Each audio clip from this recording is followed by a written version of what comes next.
All right, all right, all right. We are back with another episode of Tread Talk, and man, it has been a while, and I do apologize, y'all. Where you been? Where have I been? Where you Jeez, been, bro? I've been in every state besides my own. Yeah. I put it like that. I've been traveling for the past month, Yeah. but I'm Tread, y'all know, and then to my left, I have Anthony Toglife in the building, man. I'm happy to be here, bro. man. It's Like been a long I've time. been wanting to get in this studio, man, since you dropped. So, man, I appreciate you having me on today, man. I appreciate it, man. It's been a long time coming. He was actually one of the first people when I first started this podcast, but yo, like you got something going. And then also, like, I want to be on it. You know what I'm saying? And time allowed for, We and here. we here. As y'all can tell, got a new set. Um, I got rock with the new set, bro. I appreciate it. Yeah, I definitely rock with the new set because like the table was cool, but I rock Yeah. with this new set right And here. I can actually do my work again. Right, You know what I'm right, saying? right, But right. speaking of the set though, you know how expensive it was to get chairs? Like, dude, I was looking for one chair. It was like I $150. do know. I was I mad. do know because I was looking for some chairs because I was going to change my setup at the crib and I was just like, man, what I got is already working. So I was like, yeah, I ain't trying to spend this much on some chairs just to record some videos. You know what I'm Yeah, you saying? feel that. Yeah, that should be expensive, bro. But I found these For on what it Facebook, is. Yeah, brand new. Paid her $35. I was so happy. She was that's what's moving up. houses. But yeah, I'm gonna let you know how comfortable these is. You know what I'm saying? hey man, they was It was like, $35. I hey, can't you need to upgrade these joints, man. I was not comfortable sitting in your chairs. It's okay.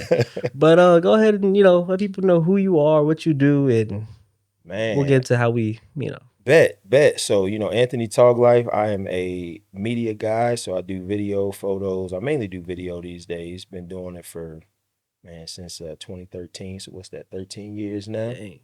Doing it 13 years. Mainly do like corporate commercial these days because, I just got tired of dealing with people. Yeah, we're gonna get into that. Yeah, Yeah, you for already know. sure. So, I'm corporate commercial, man. And yeah, it's a love hate, for real. Cause like I've always enjoyed doing this type of stuff. Mm, But when you turn it into a business, it's a whole different ball game. yeah, You know what I'm saying? So it's a love hate, but the love outweighs the hate. So it's all good. yeah. Dealing with people. As y'all know, I do video, music videos, all that stuff. Similar background. I started maybe I'm only 21, but I started like at 15. Okay, so I'm you already 6 years in? Yeah, I'm already Yeah. burnt out though. I know, right? I know, man. Like trust me, I feel you, dog. Like, Especially get into a level, where you're like, okay, now dealing yeah. with people and And then, did you start doing music videos? Is that where you started? Like like when you first got into the game, what was you doing? funny enough, I actually had a friend who was a singer, Okay. from the UK and stuff like that, and he did content on social media, and we were just friends. This is before I even picked up a camera for real. Yeah. He was like, "Hey, like, you around all so much, can you hold the camera for me?" I'm like, "Of Right. course." I don't know what I'm doing. He barely know what he doing. He was into like the actual film side a little bit more, Yeah. but he didn't know everything. And I just started holding it for him, and then basically, we So started. you was digging it. You was like, I think I want to do Yeah, this. I think I like it, Yeah. And the first camera, he had a Black Magic camera, so that was like the first thing we messed around with that, and that's probably the most perfect camera to mess around on because it's all manual. Right. You know what I'm saying? There's Right. no auto on there, so we didn't have that luxury to just turn on auto. It was Yeah. like, okay, if Yeah. I adjust the ISO and all this stuff, so Yep. yeah, that's how the love for it started. But I'll say music videos, and then I remember getting like my first client, paid client. I was nervous. Yeah. I apologize to this day. I know, right? Like, listen, if you in this game, we all got stuff that we just like. I'm sorry. Yeah, That did not turn out the way that I thought it was going to turn out. You know what exactly. I'm saying? And you just do your best to try to make it right. But Yeah. it's like, yeah, the struggle be real. Now, you might still have some video clients and stuff. So you might have to be careful on how you answer this question. But I never got into doing music videos because I always felt like it just like the money just really wasn't there, and I just felt like from what I knew, and obviously I can only go by what I know. Mhm. I don't have any firsthand experience, but it just always felt like music video clients are just very difficult to work with because they want a lot, but they don't want to pay for it, and maybe they don't understand the scope of like Yeah. what it costs to get what they want. But it's like they want to pay very little, and then they want the world, Mhm. and it just to me, it just always felt like it was never going to be worth my time to do it. So I mean, like, how do you feel Yeah. with the whole music video scene?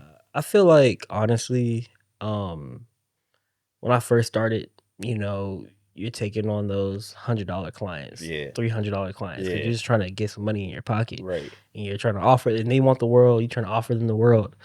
Um, but I will say, you do get to like a burnout point where you're like, okay, yo, like I'm working all these people, I'm doing all this, but right, I only got $1,000 to my name, if that. right, You know what I'm saying? right. And it's just like, how do I say it? Like you're right. Like they do want the world, and I think as you grow, and that's okay in the beginning to take on those For clients sure, because for sure, I'm still learning. I can't for sure. expect to say like, oh, I want 10 bands, and I'm over here delivering $200 work. Right, You know, right, but I right. feel like you just gotta grow, and as you grow, your clientele gotta grow. I'm not saying forget people back there, but it's just kind of like, certain things you don't deal with to take no more. Where it's like, Yeah, bro, I'm not about to follow you around the strip for $200 for what, right, 5 hours? right, No, like I'm right. sorry, I'd rather stay home and do nothing. And so put it in perspective, because like I don't even know Yeah. this because like I don't do music videos, but I obviously I edit videos because I think this is the main thing that I think people don't realize, Mhm. especially with video, is the Mhm. amount of time it takes to edit it, right? So Oh like yeah. they looking at, okay, I need you to record for 2 hours. So Mhm. okay, you charging $500, so you 250 an hour. I used to hear that all the time. Like, man, you charging 250 an hour to shoot?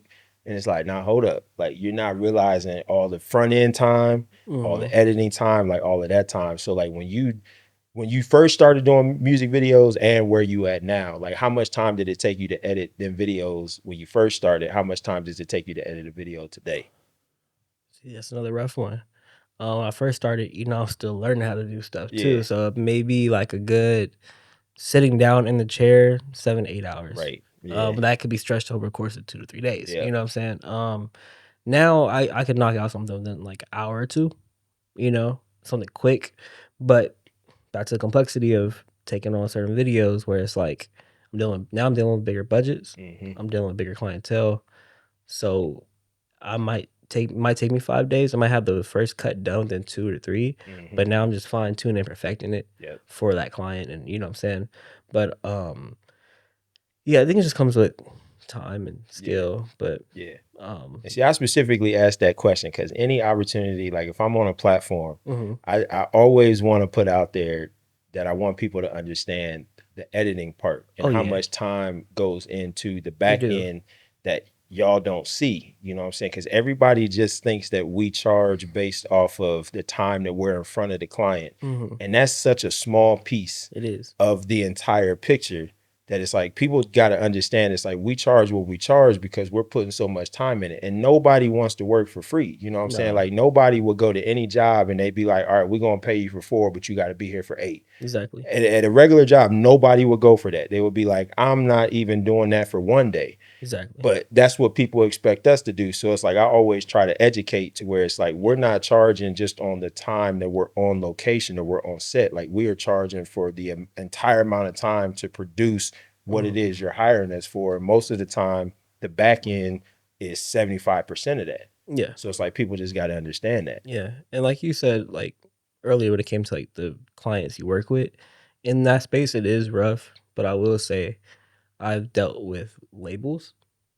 And then that's when I kinda saw the flip of it where I was like, everything kinda just laid out, So like, it's easier working with labels. legitimate labels. Yeah. Yes. I 100% agree. Yeah. It's a higher like, they expect more, and they Hmm. want more, and they're gonna be on you, Yeah. but you're getting paid for your work. They actually have the vision. Like, I've gotten stuff from label where it's like, "Oh, so you're gonna shoot here, we're gonna have this shot, this shot, this shot." Now I'm just coming in just to shoot it and kinda direct a little bit Bet. with editing, so it's a Yeah. little bit easier because it's a clear vision of what they want. And there's no confusion, you know what I'm saying? Then on the payment side, oh, they wire that over to you real quick, Yeah. Yeah. half and then half, wherever negotiate. So it's So kind of, when you have your regular clients, mhm, you kind of doing everything. Like you like creative direction almost, yeah, director, yeah, cam op, like all that. yeah. Versus like label, you more just DP cam opping, and that's Basically, kind of it and for the then most part. editing, you get to add your touch and stuff like that too. But Yeah. as long as you deliver the overall concept of what they're looking for, because with labels is what they are looking for from that artist. You know, you get very few input on Yeah. how it should be. So I can rock with that. You know what I'm you know, saying? Like yeah, if I'm just rolling and I'm just doing what I do with the cam, you yeah, know, and everything else is kind of like taken care of, I'm like, cool, I can roll with that. But yeah, the other side of it, I mean, I still have no desire to do music videos. I don't think I will ever personally do them. yeah, But you know, I'm always curious since I've never yeah. done it, like, you know, getting that behind the scene, Hmm. pull the curtain back, kind of get a feel for how that stuff go. And I'm at the point, you know, now, like we talked, I just do it for the love of the For game, sure. and I don't want money. Like I told this He one. want money, y'all. Okay, Don't think he don't. Don't think you're gonna be able to get him for free now. no, no, Okay. okay, He want money. He was here's what I tell a lot of people, right? Like people, because with music videos, you know, there are people who are really, really talented for sure. who you really do believe in, like, yo, you got a beautiful voice, or like, yo, bro, you can really rap for real. And Hmm. I would even listen to it. So if I'm a fan of you, I'm willing to be like, they're like, oh, I can only toss you 100, or because Right. that's all I got right now. If I know that, okay, I'm not tripping. But then I'm at the point with some people where it's like, I trust in them and I believe in them. So I'm like, hey, instead of paying me, like, if you got 300 or 400 set aside, don't give it to me. Let's go put that into getting an actual set. Right. Go get a studio Right. space. Let's Right. go, Right. you know, put that money into your actual budget now. Like, use that for you to make your video better. You Yeah. know what I'm saying? Yeah. If you want to give it to me, I'm gonna be like, I'm gonna buy this light that can do this. And that, Right. you know Right. what I'm saying? Right. Like, Right. because I believe in you and your vision. So that's kind of where I'm at now with a lot of people. Where, yeah, you got that. Let's put it towards this video. Let's, Yeah. because now I can use it too. Right. Right. So like when it comes to collaborations for you, because Mhm. like where I'm at these days, like so obviously like when you first start out, like you do a lot of collab stuff, you know, you trying to build your portfolio, that sort of Mhm. thing. So, you know, like when I first started, of course, I'm heavy into collab. You know, when I first moved to Vegas, you know, I didn't know anybody. So, Mhm. you know, I was trying to find models and just trying to find Yeah. people to work with and stuff like that. And it was cool. Mhm.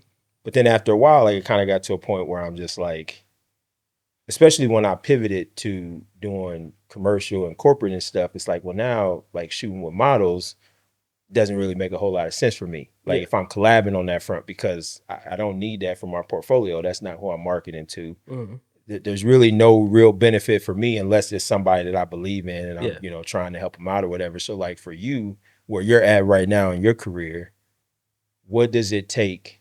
What does somebody have to bring to the table to collab with you? Like if somebody wanted to do a collab, wanted to do a time for, like, what does it take? Like what Yeah. has to be in place for you to be like, I am very picky about that. yeah, You like hitting me about the blue for that time for it, either like, and I will tell you straight up, I want to send me your song. I want to listen to it first. yeah, I want to, you know, hear what you're talking about, see what you're talking about. How serious are you? You know what I'm saying? Like, because I'm not gonna waste my time, and I'm not gonna film something I can't use, because the right, time for it, it's only beneficial if I can use it right, as well as you can use it. You know, as for yourself too. So it's right. kind of like, yeah, you have to be hungry. I don't want to get with somebody and they like, oh, I don't know what to do, and I'm like, all right, well, I don't know either. I'm Right, like, right, I could care less. um, right. but yeah, just hungry, actually talented. Because again, that's a reflection of what I'm putting out and what Hmm. I'm doing. And then I would say number three is just kind of sort of like, mm, I go off of vibes. Like, just be a good vibe, good person. Like, you know what I'm saying? Don't pull up and then you got an attitude. You trying to have like this whole artist demeanor. I'm an artist. I gotta act as like, Yeah, dude, cut that out. Well, you yeah. and me, I could care less. But like, Right. who you think you are, who Right, you want right, to be. right. Like you ain't shit to me. Yeah, like I I mean, could if we care keeping it a less. buck, right? Word, Like word, like, I don't know you, I don't care about you. Like yeah, you don't mean yeah. nothing to me. But But let's flip it for you though, because I know you, you know, you do photography, and I know you're really big onto like the modeling scene and doing modeling I'm not anymore. runway. Yeah, we're gonna Yeah, talk yeah, about yeah, that. yeah, But yeah. the We definitely gonna have to runways talk about that. and training models on just how to model properly. You want to get into that? And I got some follow ups for those too. Yeah. So, you know, so to touch on the collab thing, because I feel like like I'll be honest and say like I do feel like I'm hypocritical because I feel like if a model reaches out to me and wants to do a shoot for free, I almost always say no because I'm kind of just like, especially like if you don't know me, That's how I feel. and you just reaching out and want something for free, I'm just like, it's almost an immediate no now. And I Mhm. feel like I'm hypocritical because like I will hit up a model in a heartbeat. Like if I need to do a test shoot for some gear that I got in or something like Oh that, hell yeah. like I'll hit up a model in a heartbeat, and I'm not trying to pay that model. But you know, it's kind of just like, you know, after a while, it's just I think I've been burnt out on it because so many people, and I'm gonna get to your question, but I just Mhm. want to touch on this real quick. Like so many people will, to your point, Mhm. will want to do a collab, but they're not bringing nothing to the table. You Yep. know what I'm saying? So I'll have a model hit me up and be like, hey, you know what I'm saying? I love your work. I want to shoot with you. Okay, cool. What you got in mind? Mhm. They've got nothing, Yeah. right? They don't have a mood board. They don't have a concept. They have nothing. Yeah. So it's like, so you expect to be able to hit me up, get my services for free, Mhm. and then you want me to do all the legwork for the shoot. You want me to figure everything out and Yep. all of that, and then shoot you for free and give you all this stuff for free. And it's just like, if you are reaching out to somebody to do a collab, like bring something to the table, like have your mood board, have your concept. This is what I'm thinking. Mhm. Understand that it's like, you know, you asking somebody to work for free, Yeah. which is cool. Like we all do that, but you got to be bringing something to the table. Yeah. You know what I'm saying? So there's that piece. Now on the modeling front, I was heavy in that for a minute. Like and because after I was working with so many models in this city, Mhm. I was like, damn, we got talent here. Yep. Like there is talent in this city. Mhm. So I'm like, Vegas can compete with Chicago, New York, Miami, Paris. I was like, the talent is here. Yeah. So I'm like, they just need guidance. Mhm. And, you know, I've always been an educator. So I'm like, I definitely want to jump into this. I knew like there was no financial benefit for me whatsoever in doing it. So it was never about like trying to turn it into like this financially advantageous thing. I just believed in the talent here. Yeah. So I was like, man, let's get behind this. So I went all in. Like I was 100% into it. I didn't even have the time to do most of the stuff that I was doing, but I made time because I was like, I believe in y'all. Mhm. And I pushed that for a while. And the thing that I realized, and the reason why I say I'm so far from it now, is that I realized the biggest problem with Vegas models is that they don't want to put in the work. Yep. You know what I'm saying? They think I think there's a lot of models that think if I'm pretty, I got a good look, that's it. Yeah. I'm good. They don't want to work on their walk. They don't want to work on their pose game. They don't want to work on how to market themselves. Mhm. They don't want to work on finding the right niche to be in for your body type, your face, your personality, your Yep. style. And I started realizing that like I wanted it more than them. Yep. So I'm just kind of like, well, if I'm investing my time that I don't have to Mhm. help you and I want it more than you, why am I doing this? Yeah. And so the more that I was in it, the more I realized that's what it was. And the more it just turned me off to the point where now I'm like, I don't, I hate to say it, but it's like, I really don't even care anymore Yeah. because I just think that I haven't been around enough models to where, you know, like if you're serious about it, I should be able to ask you any day that I see you, hey, did you practice your runway walk today? And they should Mhm. be like, yep. Because every day you get on Instagram, you get on social media, every day you watching Love Island Yep. or something else. Yep. So it's like you want this, but you can't even take 10, 15 minutes every day just to practice your walk. Yep. You don't want it. You don't want You it. don't really like you want it, but you don't want to put in the work. And Mhm. I know how much work it takes. Like if it was as easy as models think it was, everybody would be these superstar models, right? Mhm. So everybody think like, oh yeah, I'm gonna make all this money from modeling, and it's like, no, you're not gonna make anything Yeah. because you don't understand the business. And I think there's a lot of people that put a lot of weight on agencies, and I'm real big on. I'm not a fan of agencies. I Mhm. think people I put agree. so much weight on it and think that it's like once I get signed, I've made it. No. And it's like that doesn't mean anything. Yeah. Doesn't mean like these agencies have 500 people signed to them. You think that they're keeping 500 people making enough money to make a living off of it? Absolutely not. No. You know what I'm saying? So like agencies is just a part. So like all of that it just really turned me off to the point where I was just like, yeah, they just don't like, I only want to work with people that want it as bad as I want it for them. Mhm. And it's like, if you can't match how much I want it for you, it's a waste of my time. I feel the same way on Yeah. the artist side, you know, like I'm investing my own money and my own time into you guys, and you know what I'm saying, and I'm not making no money. I'm picking up some artists back of our car because we're gonna Right. ride to the shoot. Right. You know what I'm saying? Right. I'm really all in.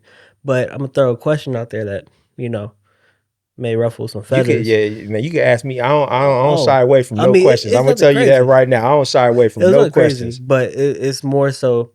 Do you think that Vegas models and anybody who's trying to get into entertainment in this city has this weird ego about them, to where they don't like every city you name, Paris, um, New York, Chicago, LA, where it's like those people are hungry and y'all haven't even been to those cities to expose yourself there yet.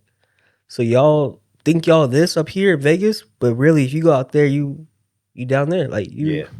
you know what I'm saying? Uh You huh. get eaten alive. Uh huh. Do you think that's a complex thing, or what do you think about that?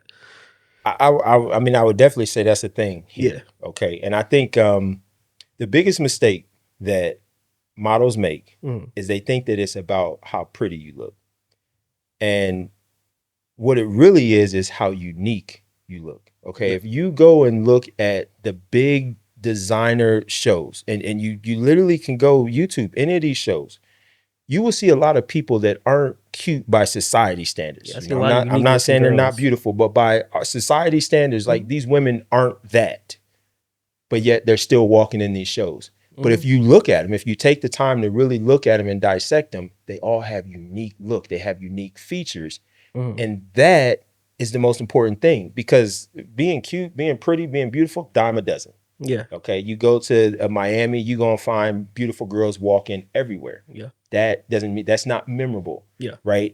So I think Vegas models are still thinking, well, I'm cute. I hate the whole baddie epidemic. You know, everybody think that they're a Man. baddie, and it's just like, that's cool. I want you to be confident in yourself, but that's not gonna get you paid. I Yeah. mean, No. let's keep it a buck. Like, being a baddie is not gonna get you paid. So I think a lot of the Vegas models, they think they look good, Mm-hmm. so that's enough. Yeah. And they think that I look good, I can compete with Mm-hmm. these other people. Now, to your point, I know a model coach in New York City. She stays booked. Mm-hmm. She is an amazing model coach. She is very good at what she does. She's very knowledgeable. Yep. New York City is kind of a mecca. So you have a lot of girls there that are hungry. Mm-hmm. And so the girls that come to her, they want to learn. They're putting in the work. It's a tough market. There's a lot of models in Vegas that think they can compete with that. And one thing about me is I'm always going to keep it 100. And it's not to put people down. It's not to be mean. It's not to be negative, but we have to be realistic. Like, if Yeah. you're not realistic, you're not going to be successful. That's just the reality. There's a lot of models here that think they can compete with these models in these big cities. And the reality is you can't. Yeah. They can't. I'm sorry, but you can't. can't. In your skill, in your look, and in what you're bringing to the table, like, you just don't offer enough. Mm-hmm. Right?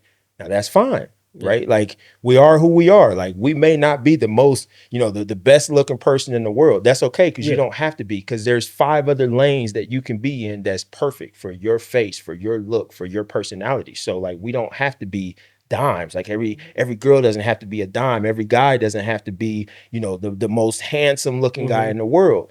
There's plenty of other lanes. Yeah. The problem with the models here is they don't want to explore those other lanes, because to explore those other lanes, you got to admit to yourself that Yeah. you're not as good as somebody else. Yeah. I've seen it. Those pretty girls, you know what I'm saying, get told by agencies, hey, you're beautiful, but you're not special. And, Right.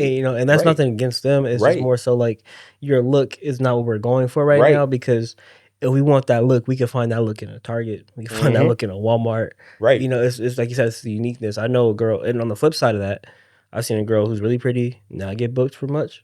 Seen girls really pretty get booked for a lot because of her prettiness, but Mm-hmm. she knows how to use it, and she can actually. I'm gonna get to that next part. But then I've seen a girl who's very unique looking, strong facial features. You know what Yep. I'm saying? And people are like, oh, she's not that cute. Well, she's doing skincare type of Yep. ads, stuff like that, where they're looking for like some type of unique model look. But on the flip to all of that, with music videos, and we're looking, if I'm looking for models, and these models want to get paid and have a budget, and then just because you're a model or a good looking girl, don't mean I want you in a music video with Right. me, Right. because I've had girls who I've paid $400 or $500 for an hour or two, and they come in, they're like, okay, so how do I stand or what do Right. I do? And it's Right. kind of like, Don't get me started, bro. bro, it makes me mad because it's Yeah. like, as somebody who's paying y'all for y'all time, and this is not my money, this is the budget that Right. I'm dispersing out, but I'm finding y'all and I'm bringing y'all on, and it's kind of like, But it's a reflection of you, though. You know what I'm it saying? Like, is. it's not your money technically, but it's like they're giving you this money to Yes. find the people. And it's Yeah. like, so it's still, by all accords, it's your money. And it's, you know what I'm saying? You're Yeah. responsible for securing the talent. And I like, that's why, like, I just stick with the same ones I've worked with. And then if you see a couple of my videos, they're all in the same ones, but it's kind of like, because as a model, you should come and take direction, but also know how to direct the room yourself too. And I pose how you want to pose. Do what you gotta do. You know what I'm saying? And I'm like the most chill dude in the back of the camera, so and I'm not trying to tell you, oh, been like that, do that. I can, but at the same time, I'm looking for you to come in and here's a concept, here's a theme. Hey, do your thing. I'm not your modeling coach. This is what you should have went to modeling coaches for, to come Right. here and then do your job. Right. You know what I'm saying? So here's a tip. Here's a tip for models out there. You will have a lot of success if you are the model that shows up and helps solve problems, or is one less thing that everybody has to worry about. Yes. Right. So if you can show up on set and you are doing such a good job that everybody that's running that production doesn't have to worry about your piece, they will call you back. Yes. You know what I'm saying? It's like, and that is the key. That's the fundamental key to success, is be the person that, at least for that one piece of the pie, they know like that part's good. Because we got 20 other problems that we're trying to solve over here. So if we know that we don't have to worry about yours, we're calling you back. Exactly. Because we know at least that's one piece that we know is good. And on the editing side, as I go back to edit, I'm like, what the hell is she doing in the background? Right. Now I gotta cut that out. You know what I'm saying? And now you mess up my footage, you mess up my takes. It could be a good take, but I got a model who can't dance back there, who can't perform, and I'm like, can't act. And you know, when you show up on set, it's like, especially if I don't know you or if I'm trusting you to show up properly, you gotta realize that everybody's being watched. People are, you know what I'm saying? I'm playing with his time and his money. Yep. You know, and like, I can't worry about, dang, this girl don't know how to act. Right. Or don't know how to model. Like, nor do you have time to coach and instruct them. No, you're just a pretty face right now. Right. That's not gonna do nothing for me. And it's like, that's not doing anything for you when you like, I got 5 other things I got to be worried about. Or I've gotten like, oh, you want me to touch his shoulder? I can't do that. I'm like, I got a boyfriend at home. What? Why are you here? Why are you here? That's the question that I would be like, why? Like, you know how this goes. Can my boyfriend come? I'm like, this is all the stuff you don't want to worry about. I get it. Trust me, I get it the most. But I feel like when people work with me and people who know who I am, it's like you should know that it's gonna be a certain level of respect maintained throughout the whole time. I can't speak on everybody else's productions and sets and little things you may have done in the past for work, but when you working with me, I'm not here for no games. Right. And here's a small digression. Okay. Now there are a lot of photographers and videographers that are, they're in it for the wrong reasons. But for people that are truly professional, the reason why we ever have hesitation when you ask, can I bring so-and-so? It's not because we don't want you to feel comfortable. It's not because we care. We couldn't care less who you bring. But we've all been burnt so many times on people that bring someone to a shoot or to a production, and that person distracts the talent. Whether it's a boyfriend that doesn't want her to do something because he's insecure and he's like, no, I don't want you touching him, or he didn't even want to be there to begin with, or he didn't want you there, so he has an attitude, so that impacts your mood and your all of that. It's always, what impact is that person going to have on the entire production? And a lot of times significant others do more harm than good because the talent doesn't feel like they can be themselves because they're worried about, well, what's my boyfriend thinking? Or if he's sitting over there looking like he just pissed, she feel like she got to hold back because she doesn't want to upset him, or she doesn't want to deal with that. So that's the biggest issue with, you know, when you're bringing somebody to set, always say, as long as they're going to be your cheerleader and they're going to stay out the way, by all means. Yeah. But it's like, if they're going to distract you, or if they're going to pull you out of what it is we're trying to create, then find somebody else. And on the flip side, y'all, I've been the boyfriend. I admit it. I've been the boyfriend, and here's my only thing. I'm gonna be honest. I was a boyfriend, but I felt like this, right? Because of what I know in the industry, and because I know certain people even around Vegas, when it's like, oh, this person hit me up to shoot, and I'm like, they ain't for real. Like, I don't think you should do it. Like, what are you gaining from this? Yeah. And that's my only thing. I can't. I guess I am hypocritical because I was a boyfriend, but it was like, but if I was dating another model or something, and they're like, oh, I'm working with Ant, I'd be like, oh, okay, do your thing. I don't care. Yeah. You know what I'm saying? You more loose than me, because I'm like, if I'm dating a model, I'll be like, you don't need to shoot with nobody but me. Well, you're gonna be like, but that's your boy. I don't care. You don't need him. But see, my thing is like, no, you're you right. don't need him. No, like, you're right. I'm a bit of the jealous type in that regard. Like, what you need to shoot with them for? You got me. I can do whatever you need to do. Whatever you want to do, I can do it. And I agree 100%, right? But here's the thing. I don't do photos. I mean, I do photos, but I'm not all in on photos, right? Right. I can take some nice photos, and I get booked for photos all the time, but it's not my bread and butter, Right. I can respect working with a talented photographer who I can bow down to, like, yeah, he got it. Right.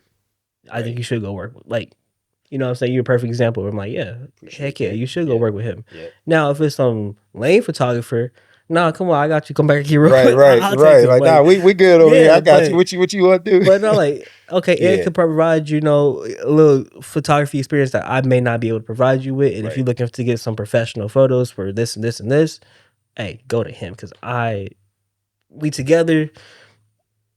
Hey, go. Yeah, I don't care. I would probably be the same. You know what I'm saying? It would be, I'd have to look at every situation, but like, I ain't even gonna lie. Like, there are a lot of situations I'm hypocritical in, because I'm like, I shoot with girls naked, half naked, don't think nothing of it. But let me be dating a model and she talk about, she want to go shoot with so and so, and they want to do nude. I'm gonna be like, no, the hell you not. Like, we not doing that. Like, don't play with me. No, it's just so I'm hypocritical in that realm, because then it's like, but here's the flip side. I feel like a lot of girls who hit us up for like new photography, stuff like that, you most likely coming to me about that. I'm not in your DMs like, hey, you want to take some new photos? Right. So if you're my girl, you hitting up another dude to get new, or did he hit you up? Right. And either way, it's not okay. Right. Like, I'm looking at, I'm side eyeing that shit. Yeah, dog. Like, I pictures right. And I guess it's because we do this and we know how many bad players there are in our game. Yeah, it's just kind of like you got to be so careful, especially like the younger models too. Like, they, so I was on a IG live, and the one thing that I told the guy, and it's like, this is what I think people underestimate. The bait and switch is what I like to call it, where it's like, you come in and like, we're gonna do this type of shoot, and then you get on location and then they flip it up, and it's like, they want to, can you take this off? Let's do this.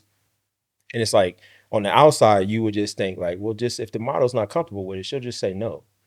And I was like, what I think people don't realize is, for a lot of women, it's uncomfortable to say no, right? Like, when you're in this, like, a lot of people in general they have a hard time saying no, just in general. But like, as a female model is working with a male photographer, like, that pressure is strong. Like, whether you think it is or not, like, that pressure is strong. So they are nervous to say no. And we also live like in a culture and a time where you don't know what a guy is going to do. Like, you hear stories all the time where it's like, a dude asks for a girl's number, she say no, and that shit go left. Yeah, for real. You know what I'm saying? So girls now be like, well, I just say yes, because like, it's just us at the studio. Like, I didn't know, like, I don't know him. Like, I didn't know if he was going to do something, whatever, so you kind of say yes just to not make it awkward and weird. Yeah. And then you leave and you like, I didn't want to do that. Yeah. You know what I'm saying? So it's like, knowing that, it would be hard for me to. Now, I would like to think that if I was dating a model, I would be dating a model that was strong mentally and all of this type of stuff. But, sometimes just things just don't go the way you would think, the way you think you would handle something when you're really in that situation. It's like, like, sometimes you don't handle it the way you hypothesize that you would handle it. You know what I'm saying? I think also, to your point, it depends also on who is taking the photos. Is this a giant photographer for a bigger magazine Yeah. or, a good company, like, and then you get hit with that, or does he have more opportunities for you in the future? And, he might be lying, but at the same time, you don't know, you try and get started. And I get all that. For me, I'll keep it a bug. I've done new photo shoots in my own house. And that's really weird for me, 'cause I'm sitting here like kicking my feet, like she like, I'm gonna go get changed in the bathroom and I'll come back out. I'm like, all right, I'm over here on my phone, Yeah. looking down. Yeah. Like I'm Yeah. nervous, you know what I'm Yeah, saying? you ain't lying, bro. Like I done did some stuff in my like. First of all, I'm just like I don't even know why you're doing this because like you don't Yeah. know me like that. Like if I'm you, I'm not doing like they don't have nobody there. Yeah. They And I'm just like I'm not doing that. I'm not worried because I know like I say professional. Like even with models that I mhm. know, like I'm professional No, 100% of the same time here. because I'm always like, if y'all ever hear anything about Toglife, like people gonna know it's not true Mhm. because I handle everything the same way. Just because I don't trust nobody. No, I Like feel I that. don't trust anybody. So I'm always like, I'm gonna make sure that I do everything that I need to do. So if I have to defend myself, I got 20 pieces of evidence to show that I was good. No, seriously. And if you gonna lie, like you gonna have to do the best lying that you've ever done in your life to even come close to being able to touch the evidence For that I'm real. gonna have to show that like I'm legit over here. Yeah. You know what I'm saying? So, there's that, but Yeah, no, see, like sometimes I'm just like I don't know. Like it even having somebody at my house, like I gotta really know you. You yeah. know what I'm saying? Just because I just don't ever want to end up in a situation where somebody's saying I did something and I know I didn't, but now I'm trying to prove my innocence. And I Yeah. just don't even want to be in that situation. I don't care about these new photos enough Yeah. to want to even be in that type of And situation. You know that's what I'm how I saying? feel, where it's like, I don't know, I'm just like you said, like, why are you even doing this? I don't know. But, in the day, I'm professional. I know ain't nothing gonna happen here. But Yeah. then it's How you just feel so about publications though? I want to talk about that because I got strong feelings on it. So I'm curious how you feel about it. Like, what's your thought on like these? I'll try to stay unbiased as I ask this question. Just like the online magazines and publications and stuff. Like, what's your feelings like on for those? photos or Yeah, just like like, just models, photographers submitting work, being published. oh, being published. Um, I'm not I feel like we live too much in a digital society to where submitting photos and being published kind of lost its value along with journalism. And I throw that Yeah, in there because I actually went to college for journalism, got my associates in it, stuff like that, right? But I stopped doing it because I'm like, yo, this thing is dying. yeah. Same with publications, I feel like is dying. Like, and then on top of that, now, like, you barely gonna get any credit, very, very small. If you do, not getting compensated for it like Hmm. that. So I don't think it's a big deal. I don't think it means much anymore to, I know somebody with 5 Emmys who do corporate work just like I do. Right, Like, you know what I'm right, saying? Like, right. so I think things have lost its value when it comes to being a published photographer Yeah, or even a big videographer and yeah. getting that stamp. It's like, It don't mean shit to it me. don't mean nothing. I don't think it should mean shit to anybody. Like, I and don't think it do. I say that with my chest too. And Yeah. I'm like, people can say what they want to say about me, but it's like if people understood the fundamental. So to back up, I remember the first time I got hit up, Mhm, a publication hit me up and was like, "Hey, we love your work. mhm. We want you to submit." And I was like, that's cool. Like that was like earlier in my career, so I was like, yeah, that's dope. Yeah. So I started, kind of asking how it worked and all that. And I was like, all right, cool. I knew I wasn't getting paid for it, which was fine. I wasn't tripping Yeah. off of that. But I was like, okay, so whatever publication do I get published in, are you gonna send me a copy? And they're like, no, you gotta buy it. Are you crazy? And I'm like, well, hold on a second. So I was like, let me make sure I understand this. So you need my work to be able to have your publication. So I'm going to submit my work to your publication that you sell for profit. And I don't even get a publication. So it's like you want me to submit stuff so you can make money and I don't get anything off of that. You just get the So I was from the very beginning, I was turned off. mhm, But I'm like, I want like models to understand like how it works. Like you are submitting your work and it's getting selected mhm. and then you're being very excited about being published for something that you submitted work to. Mind you, these are publications that are going to put out a magazine every month, so they need content. So it's not like like your images don't have to be great, They just have to be good enough for them to be able to put out their publication Yeah. to make money. So it's like when you look at it like that, it's not, there's nothing to be overly No. excited about from a publication that's basically taking whatever they can get to put out this magazine. Yeah. And that's where like I try to get models to understand. It's like I'm not trying to rain on anybody's parade. Like if you want to be happy with whatever you want. It doesn't impact me at all. But don't put a whole lot of weight behind it because there isn't. Unless you are going for a publication that is very selective on who they take. Yeah. So most people submit through Caviar.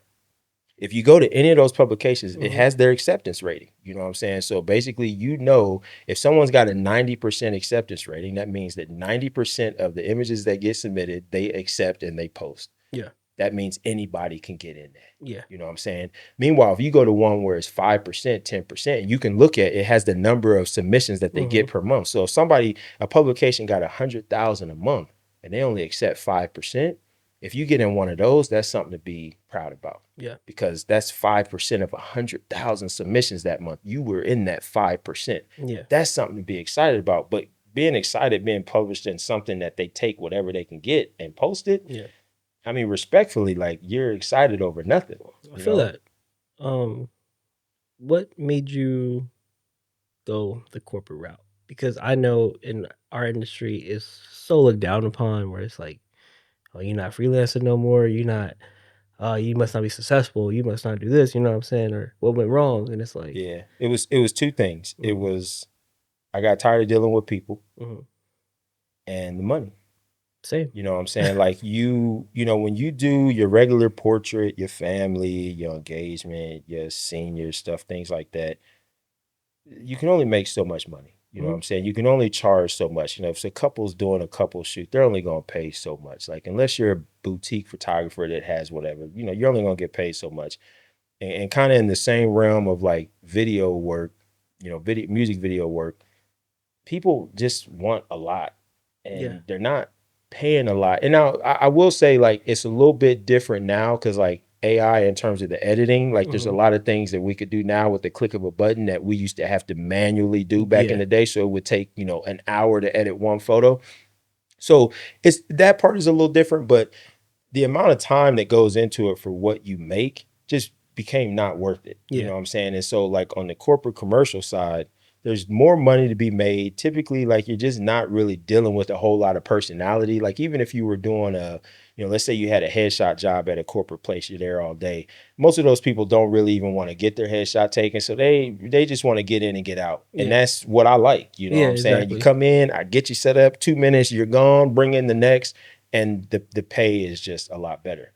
You know what I'm saying? So it's, you know, I think it's a little bit harder in terms of securing your clients on the corporate commercial side. You know what I'm saying? Like that's a little bit tougher than just, you know, getting regular people. Like your pool is a lot bigger over here versus our corporate commercial side. But just in terms of like the cost per, like if I were to say like cost per minute or pay per minute or something crazy like that, like you just, the reward is better on the corporate side. I feel that. You know, there's so many music videos you can do. Obviously, you can keep going, you can travel for it. Same with commercials, doing all that stuff. I've done it all, did everything. And I got to the point where I was like, dang, okay. I had a couple thousand in my account. And I was like, I'm cool. But like, I didn't do a lot of work. Right. I feel underpaid right now. Right. You know what I'm saying? On top of that, I ain't got no health insurance. Right. I ain't got Right. no retirement plan and this stuff, you know. You can set money to the side, you could, you know, obviously start your own retirement plan, you know, with your money, but then also I'm young too. At the time I was like 20, you know, when I made that switch. I was just like, no, I need to have something a little bit bigger than me. Yeah. I mean, you really are underpaid. Like I think people won't believe me when I say that, but for the amount of work that you put in for like, you know, I like to see, you know, we'll call it the personal side. The amount of work that you have to put in on the personal side, like we really are underpaid because like we can't charge what we would need to charge to get adequately compensated. We just, the market just won't tolerate it. No. So every shoot that we do, we're not making enough money to cover the effort and time that we're putting into it. Yeah. And you just know that. You know what I'm saying? That. So you do it because that's just the way the game goes. But it's like if you know there's a different way to where it's like I can secure clients that, you know, are still budget conscious, but they understand the way that it goes, and they're a lot more loose, and you can actually get what you should be getting for the time you're putting in. And I mean, on top of that, like the effort is even less. You know, you go do a headshot job at a corporate place. You're there for a day. That's easy work. Yeah. Like I'll be honest, like it's easy work. You Yeah. come, you set your stuff up. Every image is the same, so you could just edit one, batch apply it to the rest. You know, fix your stuff here and there. So it's still time, but in terms of like effort, Yeah. the effort is easy. So it's like you could have 2 hours of doing easy edits, or you could have 2 hours of having to be meticulous with stuff. Yeah. You're getting paid the same amount. Which one would you go with? Naturally, you're gonna go with the Easy. one that's easy. You know what I'm saying? And honestly, I switched it up to your point. With shooting where it's like now I do corporate clients and like convention stuff. I'm doing raws only. Yeah. I'm not even editing. Right. Cause Right. my homie in LA, he put me on. He was like, "Yo, like, why are you editing for? You know, you charge them $800. Why are you even editing? Right. That's your day rate for the raws. Right. Give them the raws. Right. Let them edit." Right. And I was like, "I'm gonna try that." Yep. I did that.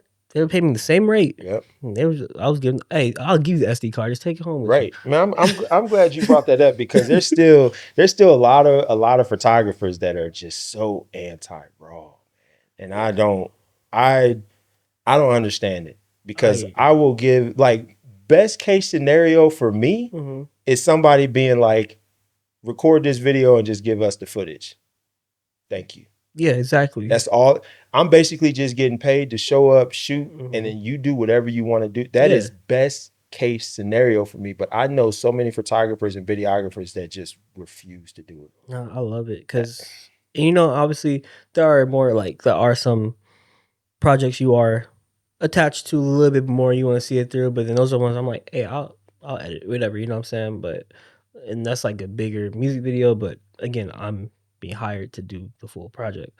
But on this other side, where it's like y'all gonna pay me, and it's a little corporate conference. You just sit there, put tripod, and get some good audio going for you, and then y'all gonna give it to your whole team of editors. Yep. Hey, y'all got that. Yep.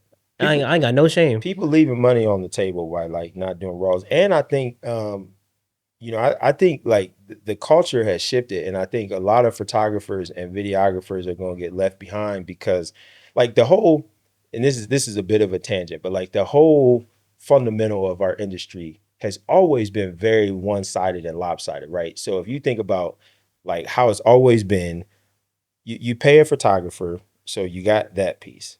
The photographer owns all the images still, even though you paid them. The photographer is going to tell you what you can and can't do with it. And depending on what you want to do with it, that photographer might say, you got to pay me X amount of dollars in licensing to be able to do that. So it's like, you pay us to shoot. We own the content. We tell you what you can do with it. We charge you more if you're planning to make money off of it. We want to cut it at. And it's just like, where is the benefit for the client? There's no benefit there whatsoever, right?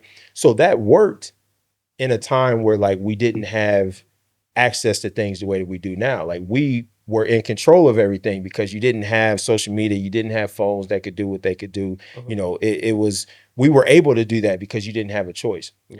Now there's so many choices that it's like, if you're the photographer that's doing all of those things, no one's going to want to hire you, because like the culture now isn't, let me pay you to shoot, but then you're going to tell me what I can and can't do with this stuff. Nobody's going for that anymore. So it's like now, like I've shifted my business to where it's like, I don't really care. You know what I'm saying? Like I want to get paid for my time.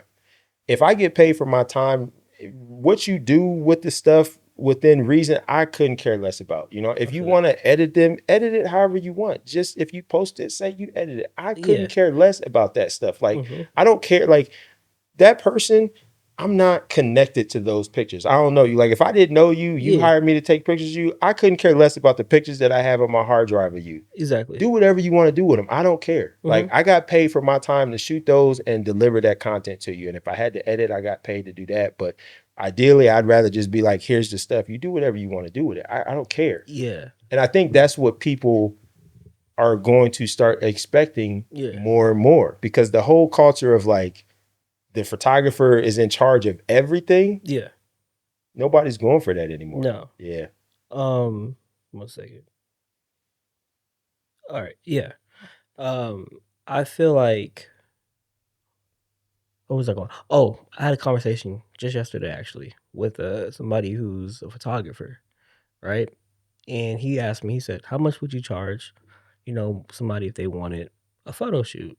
I said, "Well, my I'm not big on photos, so my pricing might be a little bit lower. I know that it'd be, and most people who ask me for photos, I know them, or if I don't, it's a referral or something like that. So I'm like, maybe 150, 175. He's like, how many pictures would they get for that? I'm like, I don't know, like 60, 80, whatever I shoot, I don't know. If they want deep, deep edits, I'll be like, let me know the 10 you like the most, and I'll really go in on those, touch your face up. Not really touch your face up, but if you got a little mark or something, I'll get Mm-hmm. rid of it for you. But I'm not doing all 80 pictures, but on the 10 you like, Mm-hmm. I'll do that for you. You know what I'm saying? That you're gonna post or you're gonna use. And he said, "Oh, I charge 150." I said, "Okay, cool." He said, "That's for one photo, one headshot." I said, "Okay, respect. Because that's your price and you feel like you that good, cool." He said, "Yeah. But I have this problem where I don't know if like I'm not getting booked like that." And I said, "Well, okay, well tell me about your business, like." He said, "I do one photo, one headshot, I edit, they get one picture. They pay me $150." Right? I'm like, okay. I'm like, so you do what, studio, outdoor? He said, "I do both." I said, "So people drive to the park, pay you $150. They say cheese, and you pack up. Or they could book with me. We gonna walk around the whole park, get a whole bunch of different shots, then creatively, and they gonna walk away with a whole gallery. Mm-hmm. Your one headshot may or may not be better than my 80 photos. I don't know. But I'm giving them, you have to give your clients more. You know what Yeah. I'm saying? Yeah. Like, especially in this economy, it's Yeah. $5 for gas now. Yeah. You think people want to pay 150 for one picture? I don't even know a model that works in. There's a market for both. There's a Mm-hmm. market for both. Because what I charge for headshots is up there, Agreed. right? So at the end of the day, like you got to find your client base. So I Mm-hmm. always like to say, like, even before AI became a thing, JCPenney has existed. Yep. You know what I'm saying? People could go to JCPenney to get portraits, people could go to JCPenney to get headshots. Yeah. You still had people that were going to photographers that charged $1,000 for headshots. You're right. Right? So there's always been both ends of the spectrum. It's always existed, it always will exist. So it's like if you want to charge 150 or 200 or 300 or 400 for a headshot, you absolutely can, but you got to find the market Mm-hmm. that values headshots to the point where they will equate that higher price to somebody being more knowledgeable in doing headshots. Because typically the people that are paying that money, they're not paying it for the picture itself, they're paying it for your knowledge. Like they He's just know starting. that when they show up, you're going to pose them right, you're going to Mhm. give them direction, you're going to make them look their best. That's really what they're paying for, and they understand that. Yeah, he's just starting. And that's why I was like, you just started. And he's like, "Oh yeah, I looked on YouTube. That's what they say." I'm like, that's the problem. Yeah, YouTubers are in different markets, different yeah. categories, and Just starting out, I'm gonna tell you like straight out, that's too much. yeah, that's why I You know what I'm said, saying? Because it's at that point, you're so like at the price that I charge, I'm not necessarily charging that for the photo itself. I'm charging that for the expertise of saying, what do you plan on using this headshot for? mhm, Okay, this is the direction that I think we should go and how I'm going to light this and how we're going to do this headshot because I think that will benefit what you want to use this for. yeah, Because it's like somebody that wants to use it for acting is going to be somebody completely different than somebody that wants to do it because they're applying for jobs, yeah, which is going to be completely different from a CEO, yep, which is going to be completely different from a real estate agent. Like mhm, all of those offer you have a different end game yep, for that headshot. That's really what you're charging for. It's like anybody can have a camera and have some decent light. I yeah, mean, you can use your phone and take a nice headshot. yeah, So it's like you're not paying for the photo, you're paying for that expertise. And that's why I always say, like, when you're just starting out, you don't have that no. expertise. And Like, I've been, where I was doing a real estate video shoot for some people, and they hired a photographer to come take headshots for them. It was like a big media day essentially. I was video, they brought a photo guy on. Photo dude, it was probably about 30. It was a real estate firm, it's like 30 of probably. He was charging about 200 per person. And the owner of the firm had no problem paying it. I got paid good, you know what I'm saying? Because, and I understand to your point of, okay, these are real estate people. They need headshots. You know what I'm saying? This is their whole persona. They don't have a problem paying $200 per person. Right. The owner of the firm, you need to make sure all his people got appropriate lighting and, you know, all that stuff. So the dude who came, he was real professional, you know what I'm saying? He was real good. And I mean, I was like, yeah, I could see why he's charging that. I could see the clientele that's paying that. So I know that price is up there. But I tell you about just starting out photo and video, bro.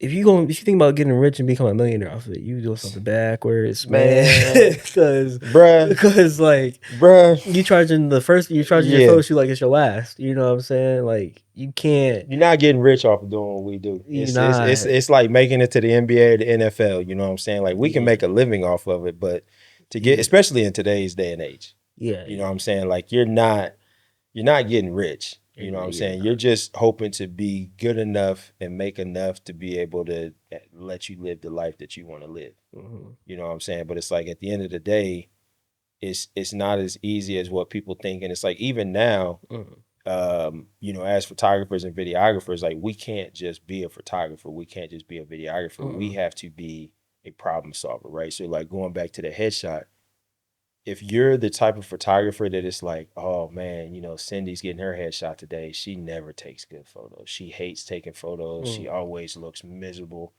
If you're that photographer that can get Cindy to look good in a headshot, you win. Oh, you win. And they will bring you back every time, because they're going to be like, we've never seen her take a photo that looked this good. Yep. That's what separates somebody that's just starting out from somebody that's done it. And the experience is what helps you do that. Like, you learn when you're dealing with somebody that hates taking pictures and is very critical of themselves. What can we do to make them look better? Now, as a photographer, one of the best things we could do is we light them differently. We want to make sure we light them in a way to where you don't see anything and they look 20 years younger. They're immediately going to love the photo because they look 20 years younger straight out of camp.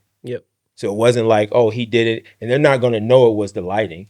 So they're going to be like, damn, I look better than I thought I did. You know what I'm saying? So like, that's where the people that are just getting in, they don't understand that piece. They just think like, oh, you know, I'm good at taking pictures. My pictures look good. But can you make different people look good? Can you make people that don't want to be in front of the camera, can you make them comfortable and make them look good? That's where the money comes in. That's what people have to understand. Like, that's when you can charge $200 and $300 a headshot, because people know I'm going to look good. And it's like, at the end of the day, you're getting a headshot every 2 years, 3 years. Like, if you don't change anything crazy. So it's like, I mean, to pay $200-$300 every 3 years is nothing. How do you feel about AI taking over this market? Because I'm gonna put it like this. I'm a fan of AI tools, right? When it comes to when I'm editing and it has I'm editing a music video, I got the raw camera audio from, you know, the speaker coming in, and I got the actual song clip, and I could be like, you know, line it up for me. And it knows how to detect it and line it up perfectly through audio sync. I like that. That's cool. You know, I'm not a fan of, let me just throw my raw clips in there and then it's gonna cut something and it's gonna do it all for me, color it for me, and because half the time I feel like it's not better than what I could do. And I tried it being lazy, and I was like, I can't submit this to nobody. Let me go ahead and cut this myself. So how do you feel about AI taking over and people using tools trying to replace? I think AI is a bubble. Anytime I get to talk about it, I'm gonna say it just so that way when it pops, there's plenty of content that people can go back to and be like, yeah, Toglife said that. I think it's a bubble, and the reason why I think it's a bubble is I think we're already starting to see it. Fatigue. Right. So if you're on Instagram right now, everything that gets posted, people are thinking it's AI. Right. And so now you can't even believe what you used to see. So I always say, like, there was a point in time where photos and videos was proof. You know what I'm saying? If somebody said you were cheating and they had video of it or a photo of it, like, that was as good as like, yeah, it's a fact. It's right here. There's the picture. Right. We've now moved away from that, where it's like, now you can't trust what you see. And that is tiring for people because it's like when you see something, you want it to be authentic. But now when everything you see, you got to question, is it real or not? The fatigue is going to be crazy. But then also, I think people are going to get to a point where AI, because it's advanced so much in such a short amount of time, it gets to a point where there's nothing special about it. And people are going to want to do things like, we live in a world where everybody wants to be special. Yep. Right. So it's like, if you have access to something, but everybody else does too, that doesn't mean shit to you. Yeah. Because you're like, well, if everybody else got it, like I want to have access to something that everybody else doesn't have access to. Yeah. AI has become that thing where everybody has access to it. So it's going to lose value. Like it's new right now. So everybody's all about it and they're all in it and all of that. But it will get to a point where it's like, but I'm not special. And I want to be special. AI isn't special. So what's going to happen? People are going to gravitate back to real life. Like if you think about influencers, right? Now anybody can create a video and be like, oh, I'm in Bora Bora. Yeah. So as an influencer, that's taking your power away, because what made you so special was that you had access to these things that everybody dreamed to have access to, but they don't. Now everybody can be there. Yeah. So what's going to happen? People are going to start going back to doing things in real life and proving that things are real, because now that separates them from everybody else. So I think I don't really care about AI. Like I don't have a problem with it. What I have a problem with is when people use AI and pretend, whether it's pretend or whether they're just mental in thinking that it's real. Yeah. Like if you're doing AI and you can acknowledge that it's AI and it's just fun, I'm all for like, have fun with it. Knock your socks off, but don't try to pretend or act like it's real, or that like you actually have this or you're actually there. Or it's like, just keep it real with yourself and the world. Like it's AI, it's not real. It doesn't matter how real it looks. It's not real. Now, from like a business perspective, because I have clients ask me like, how do you feel about like us using AI? And I respond the same way every time. I'm like, it really depends on how important authenticity is and your customers having trust in you. Yeah. Because no matter how good AI is, it's not real. Exactly. So like Amazon, for example, they don't care how you feel about them as a company. They don't care about your trust, because you're going to buy stuff from Amazon. They could use AI for everything and you're going to buy stuff from Amazon. It doesn't matter. Yeah. But in a service-based industry, if you want people to spend money with you, like they have to feel like they can trust you, whether that's trusting you as a person or trusting you to get the job done. So if you build this whole platform off of things that are not real, you're not helping your potential client trust you. You're going to have a hard time in the long run getting them to spend money with you, because it could be like, well, Z, he's got, I mean, everything looks good on his Instagram, but it's all AI. I have no idea if this guy can actually create stuff in real life. So they're going to gravitate towards other people. Yeah. And then you also have people that are going to AI typically wasn't really hiring the higher end of what we do anyway. Like you're not going to have somebody that was paying $400 for a headshot that decides I'm no longer going to do that and I'm going to go AI. Yeah. Because they could have been going with the cheaper photographer. Like if they didn't want to, like they're paying that price for a reason. They're not going to shift to AI. So the people that are shifting to AI, it really hurts the bottom of our industry, the people that are charging very little, because they're more expendable. Like their work really wasn't that great. They really wasn't bringing anything to the table that made them as a person valuable. So yeah, like you're going to lose your client base to AI because you didn't offer anything that's any different than AI. Yeah. I mean, I think that's to your point of just, being expendable and stuff. Like a lot of people don't believe me, but like a lot of my bookings, commercial, corporate, myself, that came from my DMs. Yeah. And that's me being me wholeheartedly, just on social media or just posting my work and, not the close friends now, but Right, the main story. This is my main story is very, calm and demure, you know what I'm saying? And real passionate about, the industry. So people have always, reached out just because of what's on my page or something like that. Or, oh, you work with this person, I want to work with you, and so yeah, I'm not a big AI fan. Like I could care less about it. Like I like it for tools. I like it for sure. Yeah, I mean, I use it in editing. Yeah, there's no doubt about it. Like, would I want to go back to having to do everything manual? No chance in hell. No, so they added like Yeah, they have like an auto call where they, you put it through there, and then Lightroom will let you know what's all the best photos and things for you. And you Yep. like, I do like those pictures. Matter of fact, let Yep. me go edit them or something. You know Yep. what I'm saying? I mean, Um, I think that that kind of really puts it in perspective. That it's like they both can exist at the same time. yeah. You know what I'm saying? Like we can have AI. I think in our industry specifically, I think the biggest mistake that people make is like completely brushing off AI and Mhm. acting like, oh, because here's what I hear all the time. No, people want to hire us for the experience. And I'm always like, you're full of shit. Yeah. Okay. Like the experience matters, don't get me wrong. But to completely downplay AI Yeah. off of, well, no, the experience is more important. No, it's not. Okay. No, Yeah. they care about it, but they don't. I mean, if you was charging 1,000 and their budget was 200, they're not going to pay you 1,000 for the experience. No.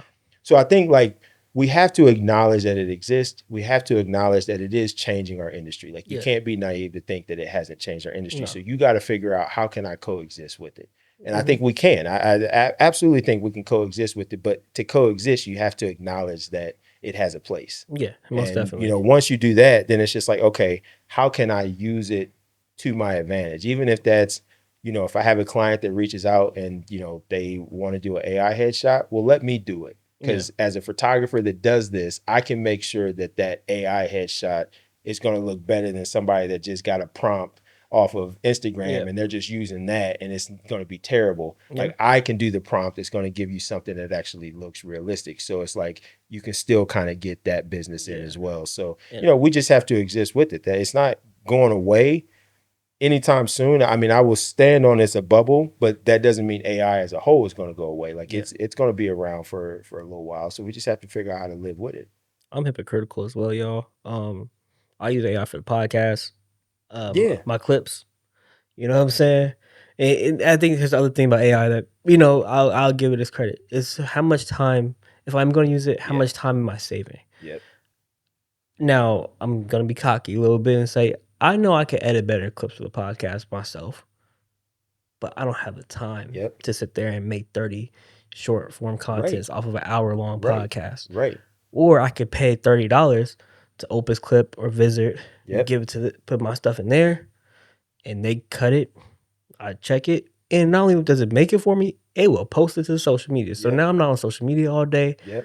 People are like, "Oh, you posted this now?" I'm like, "Oh, I did," because I don't. Because once I put it through there, it get posted. They make a description. They do Yep. tags, everything. I'm Yep. like, But see, it that comes down to, you always have to look at what so in using AI, is there any negative in this particular thing that I'm doing? So "Oh like yeah, in what you're talking about, there really is no negative. Like it cut like you still recorded the podcast. yeah, Like that was still you, that's still your face, that's still your voice, that's still your thoughts. All you're doing is letting someone else chop it up, which is not unheard of because just in our field, like we offload things like that all the time. You know what I'm yeah, saying? We would hire some overseas person that'll edit a photo for $2 or, yeah, do that for 20. We are underpaying the shit out of these people. yeah." And Right. So we've already been doing that, I you tried, know. y'all. I really did. I tried. I posted, "Hey, I'm looking for a short form editor." I did, but then I got some quotes from people. They're like, Right. "Oh, I want 1,000 a Right. month." I said, "All right, Right. next, I'll do it for 400 a week." I said, "Nah," and then Right. $50 a clip. I'm still like, "Nah, I'm not. That's not enough. I need quantity." You know what I'm saying? And also, then being cocky a little bit. If I'm hiring you and I'm paying you, you better be able to cut because I can cut. Right. You know what I'm saying? Right. Now I can't be paying you to do less than I'm already doing. Right. I'll give AI $30 and let it cut it Yeah. in hey whatever. And see, the problem with those people is it goes back to what you had said earlier, is people will see stuff on YouTube and someone will be like, yeah, I get paid X amount of dollars, but they're getting paid that from somebody that's making $200 for every clip that gets put on Instagram. Yeah. You know what I'm saying? So it's like if I'm getting paid $200 for every clip, if I'm paying you 50, I'm still at 150. Yeah. So of course I'm gonna do that because I need to make sure that that content is spot on so I can be getting my money. Yeah. You know what I'm saying? But the average person isn't making anything off of that type of stuff. So Yeah. it's like for someone that like, why would I pay you $50 a clip? I'm not making anywhere close to that. Exactly. So it's like I'm literally paying you. Mhm. Why would I do that? And maybe when I am making if I do start making money off of this and it start going good and everything like that, then hey, I'm like, okay, I need a scale. I will happily bring in a editor, Hmm. on a Hey, but now clips better be. You'd have to be making so much I though, know it would have to be at because least. it's like another problem in our industry, and I always say this to people, is like, you guys have to stop thinking about things that we care about, and you Hmm. got to start thinking about what does the average everyday person care about. So I always Exactly. like to say, for the longest, like in our industry, someone will look at a photo and be like, oh man, it's a great photo, but you chopped off the foot. Hmm. That photo's no good because you chopped off the foot. And I'm like, the average person doesn't give a shit about that. No. You know how many times I've been in front of somebody and they're looking at a picture that's like out of focus, or in my opinion, it's a Hmm. terrible photo, and they're like, I love it. It was my favorite. Yeah. And I'm like, y'all got to stop thinking that the average person is looking at it the way we do. Hmm. So to that point, the average person that's consuming content, they don't really care about any of the stuff that we would care about. Hmm. Even if like the cuts were bad or whatever, they don't care. Yeah. Right. They're looking at it in that short amount of time. They just want to be entertained, Yep. and then they're swiping to the next. So it's like, to pay somebody the money for perfection, unless your audience requires that, it's a Yeah. complete waste of money. I agree. You know? I agree. That's why I was like $30. I get That's it gets me a lot of clips, like Yep. probably over like 1,000 clips for 30 Yep. bucks. Yep. And I mean, it got somebody out of a job, but it saves me time at the end of the day. So, but here's the thing that I don't get about that, because like when AI editing tools came in, photographers had no problem jumping on that, Hmm. and that took away jobs. Hmm. Okay, retouchers is a thing, Hmm. right? Nobody thought twice about that. No photographer thought twice about using Evoto Hmm. and saying, "Oh man, but retouchers are going to be out of business." Nobody cared. Hmm. But now it's like the AI is advanced, and now all of a sudden we want to play moral police and be like, oh, but we're taking away people's job. Yeah. That's happened since the beginning of time. That's what technology does. Like, every piece of technology Hmm. makes something obsolete. Yeah. That is never going to stop. You know what I'm That's saying? right. So it's like, as a professional, you pivot. Yeah. If your job gets impacted, you pivot to something else. There's always somewhere to pivot to. Yeah. So it's like, you could either sit back and cry and be like, oh my gosh, it's taking my job, or you can figure out how to freaking pivot. The people that win are the ones that figure out how to pivot. The ones Exactly. that lose are the ones they don't want to accept that it is what it is. That The is here. writing's on the wall. Yeah. You have a choice. You know what I'm saying? You So do. I don't feel bad about it in that regard, because that's just what technology does. Yeah. You know what I'm saying? Like, and that's just the way that it goes. So it's like, I don't feel bad about that. I feel bad about these data centers. I ain't gonna hold you. Dude, I saw one I feel bad about all these data centers and the water consumption and the power and all that. I do have an issue with that. if you drive to Phoenix, Arizona, right? I was driving there a couple weeks ago, and I'm looking, and I see this giant building on the outskirts of the city. Now I'm like, what threw me off was not they're building something. It was how many machines were out there. Mm-hmm. Like I was like, yo, that's like a lot of funding for like that. Like that Yep. construction is being funded heavily. Yep. I'm like, oh. So on the way back, I'm like, they had like a little sign. I look into it, AI data center Yep. being built, and I'm like, they had all these machines. I'm like, yo, You know yeah, what Switch is? Switch like the Switch that's here in the city. no, what's Switch, that? the company Switch. No, what's that? So Switch it's like one of the world leading centers for the internet, Oh, okay. basically. And I used to pass it all the time, because you can see it right off of 215. I can't remember what the exit is, but I used to pass it all the time, and I'm like, what the hell is Switch? So I Mhm. looked it up, and it's not quite a data center. It's like a mecca of like internet for like the world. And I mean, the security over there is freaking crazy. Yeah. Like it's almost like bank level security over there. Like Yeah. you can't do anything over there. But it basically is like a big data center, and I think they're looking to expand somewhere, and there's like people that are pushing back on it, only because like it's a thing to be against data centers right now and stuff like that. But yeah, I mean, it's a problem. Yeah. It's a problem, right? Because like the impact environmentally It is. is bad. It's It's bad. bad. It really is. And the bullshit that people be using AI for is like, you Yeah. just use 37 gallons of water to ask it that dumbass prompt that you just Yeah, asked it. You know what I'm exactly. saying? Like, come on Yeah. now. Like, let's be a little smart with it. So yeah, it's a problem. I It's a agree. problem. I But there's agree. so much money in AI right now. Mhm. So it's like, money always trumps environmental. Oh yeah, money. Maybe not in California, because they real big on environmental over there to a flaw. But in most places, like they don't care. They don't care. They Like the don't money is care. talking, Yeah. and there's a lot of money behind AI right now. Mm-hmm. A lot of money, like billions and billions of dollars behind AI Yeah, right now. they don't care. Right. Well, let's get into some trad talk questions. Let's do it. Because, we talked a lot about cameras and Yeah. AI and everything else, but I want to just get your opinion. You know what I'm saying? Yep. You are, nice dude, strong guy. What kind of woman do you like? Do you like and actually, what's your thought process on? I feel like you would go more for like a independent boss woman, or do you like at home type of woman? Not saying nothing, y'all. I don't want y'all saying I'm Nah. that, but I'm just gonna go with the chill, stay at home type of girl 10 times out of 10. okay.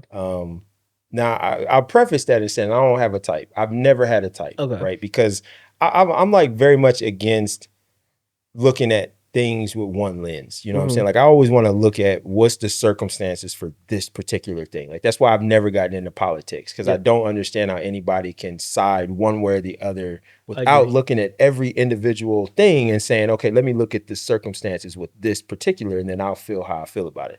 So I've always been that way with women. Like I'm going to look at every female, her in general, Yeah. you know what I'm saying? And kind of see like, do I feel like that would be a good match for me? Now, when I was younger, I was a lot more loose with it because I just wanted to have fun. You I know what feel I'm that. saying? Yeah. You know what I'm saying? I'm a millennial. So like when I Yeah. was younger, like you just want to have fun. And when you just want to have fun, like there's a lot of things that don't matter. But as you get older, it's kind of like, okay, number one, like I have my life the way that I have it. So it's like, I don't want to bring anybody into my life that's going to disrupt that, number one. So that's like the most important thing is like, are you going to add to my life and not like make things stressful or more complicated? So it's like, I'm always looking for that. And just over time, I've just found that like the stay at home. So and I've dated so many different types of girls, and like this is kind of like the one question that I'll ask a girl that tells me a lot because I've dated so much different. Like I'm like, if we're chilling and I'm like, I got to run here. Do you want to come? And she wants to come. Are you just going to throw on some sweats and your tennies and we out, or do you got to get ready? See, and if we just going to Walmart, man, and you're like, give me 15 minutes to get ready, I don't want you. I feel that. You know what I'm saying? Because like that's just too much for me. Like if you're that concerned about just running to Walmart real quick, and you got to put your makeup on, and you got to fix your hair, and you got to do this. I just want a girl who's gonna put some sweats on, a ball cap on, and we out the door. I feel that. That's the type of girl that I want. I feel that. I literally used to have to ask like, so we leaving by 6. It's 2 p.m. Yeah. What time do you want to start getting ready? Right. And I hate doing that because it's like, dude, like I'm trying to get up and go. I like the type where, if you my girl, you gotta be my best friend. And you got to be down to ride. Like, like I don't know what my life gonna come up to tomorrow or today. Right. But if I'm like, hey, let's go do this, you like, oh, well, what about? I'm like, I don't ask questions. I don't know. Now, don't get me wrong. I'm all for, we going out somewhere nice, you getting dressed up, you know what I'm saying? I'm even cool with you being spicy a little bit, you know what I'm saying? Like I like my girl to be spicy from time to time. Like I want to be out, have niggas is looking and stuff. Like I'm cool with that. But there's like a time and place for that, you know what I'm saying? Like when we going out, do your thing. Like, hey, we got to be here by this time. So take however much time you need. Just make sure that we out the door by 6:30 so we can be there by 7. I'm cool with that. And there's a time for that. But there's also a time for like, you don't got to do all that. And it's like, if you can't separate the two, or if you always got to be on, that's just not my type of girl. And I don't say that like it's a bad thing. It's just that just doesn't work for me. You know what I'm saying? Because there's a lot of times like, so I'm real big on, if I'm going and do stuff, like I want a girl that just wants to go because she just wants to be with me. Like I could be like, I got to run to Home Depot and get something. She doesn't give a damn about Home Depot. Okay, that's a man's toy store. She doesn't give a damn. But I want a girl that's going to be like, I just want to go because I just like being with you. I feel that. I appreciate that like tenfold. You know what I'm saying? It's like in a situation like that, I'm not dealing with no girl that's like, I got to get made up to go to Home Depot. It's like, trust me, you're not going to see anybody. Like even the men that go to Home Depot, like we in there bummy as hell. Cause like we going and looking for some 2x4s. Like we not getting, you know what I'm saying? So it's like, I like girls that It's like, yeah, I got to run to Home Depot. Okay, yeah, hang on, I'm gonna come with you. Mm-hmm. And like again, she just throwing on some sweats and a cap, and we out the door. Yeah. Like those are the small things that I look for. Like those are the things that tell you a lot about a person. And it's I think we kind of live in a culture right now where social media has made things very unrealistic, and it's not a true picture of how long lasting relationships really work. Like all this stuff that you see on social media sounds great on social media, but it's just not realistic at all. I had that argument once where it was like, yo, like this girl on social media, her boyfriend bought flowers, her a giant bear because it's girlfriend's day. I'm like, I'm like, oh, okay, like that's good for her. Right. But then it's also like you're willing to take a moment of what somebody posted in their life, Right. and just assume that's their everyday reality. Right. When you don't know, a lot of times where people be posting stuff one way, and their relationship they be getting, women be getting abused, men be getting abused. But for social media, they put it on the front. It's a fact. And I think I told this story when we was at was it NAB that we was at when we was there with Vanessa and Chris. Yeah. So I told this story. I'm gonna just say it again real quick just for the pod. But what, and this was years ago too. So what immediately made me realize how fake social media was the time when I was with a couple. They were fighting the entire time. I was third wheeling. I can't remember where we were going, but I was third wheeling. We was chilling, and they were fighting the entire time to the point where it was uncomfortable. I knew them very well. Yeah. So there was, it wasn't uncomfortable in that sense, but it was just kind of like, it was more than usual. Like they always fought and argued, you know what I'm saying? But this was just like times 10. And I'm just like, yo, y'all, like, we should just go home. Like, y'all are not having a good time. And I'll never forget, we got back to their place. And I mean, it couldn't have been 5 minutes. She posted to Instagram talking about, I love him. He's so great. We had a great time. And I'm literally looking at it and I'm like, is this the same person that I was just with for 2 hours and y'all was fighting the entire time? That's when I realized how fake social media was. And on the flip, what we do, photography, videography, hanging around influencers, creators, celebrities, I've been in many rooms with a lot of celebrities, and it's like, okay, either the person you are on social media, right, or who you are on TV or the movies, you are not that way, good or bad. Right. I've been around actors who literally was like, we were on set. I was for a film I was doing. This known actor, kind of known actor, like C-list, like this dude cool whole time. Right. He in the back yelling at his girl and calling her all this crazy stuff. Right. We sitting there like, right. Am I gonna say something or we just gonna? He walked out. He said his lines and he was perfectly like cool. It was weird though, but saying that to say like, because of that, I don't look at social media and nobody on social media I want to be like. Right. Like, that's not cool to me. Like you're posting images and glimpses of your life. Right. The highlights of your life. Right. And granted, I do it too, shit. But it's more like but we all do it. It's all about the bigger thing is being real about it, right? So I don't have an issue with anything. I just want you to own it. Yeah. Okay. So like if there's a girl that is like she's getting, she got a guy buying her all this stuff, and it's like, well, he's buying you all that stuff because you're giving it up to him. Yeah. So it's a very transactional deal. You basically are prostituting. Yeah. Just own that. That's all I'm saying. Like, I'm not going to judge you for boss. doing that. You know what I'm saying? Boss, like, I wouldn't want to date somebody that would have that mindset, but I'm not going to judge you for doing that. But it's like when you do that and try to portray that it's like, oh, like, I barely even text him and he buying me all this. And it's like, you getting ran through. Like, that's how you're getting all this stuff. So just be real about it. They call it independent boss woman these days. Right. You know what I'm saying? Social media is fake. Like, it's not real. So it's like if you're basing anything off of social media, it's not real. Like, you have no idea what these people are doing to get the stuff that they're getting. You don't even know if the stuff that they're getting is real, if it's even theirs. Like, nothing about it is real. Yeah. And that's the problem. Like, that's what makes dating so hard. Like, that's the reason, like, I'm like not dating right now at all. Cause I'm just focused on me. I'm focused on my business. Like, I don't even want to entertain that. Plus dating in Vegas is not easy. Yeah. You know what I'm saying? But it's like, the problem is like people will look at that and be like, oh, well, my girl, like her man do this, he do this, he do this. And she don't do nothing. He just do it because he love her. He doesn't. Okay. He's not just doing it because he loves her. He's getting something. Or these same guys that are doing this stuff is effing with 3 other girls. Yeah. You know what I'm saying? So it's like, if you cool being one of 4 so that you can get a bag or you could get going to this restaurant, whatever, cool. If that's your thing, that's your thing. But don't sit here and act like you got a good man. Like you got a man that it's like, if he's willing to trick, cool. Yeah. But he tricking on 2 or 3 other girls too. Like I would say this to anybody. No guy that has money that is spending money on you is just spending money on you.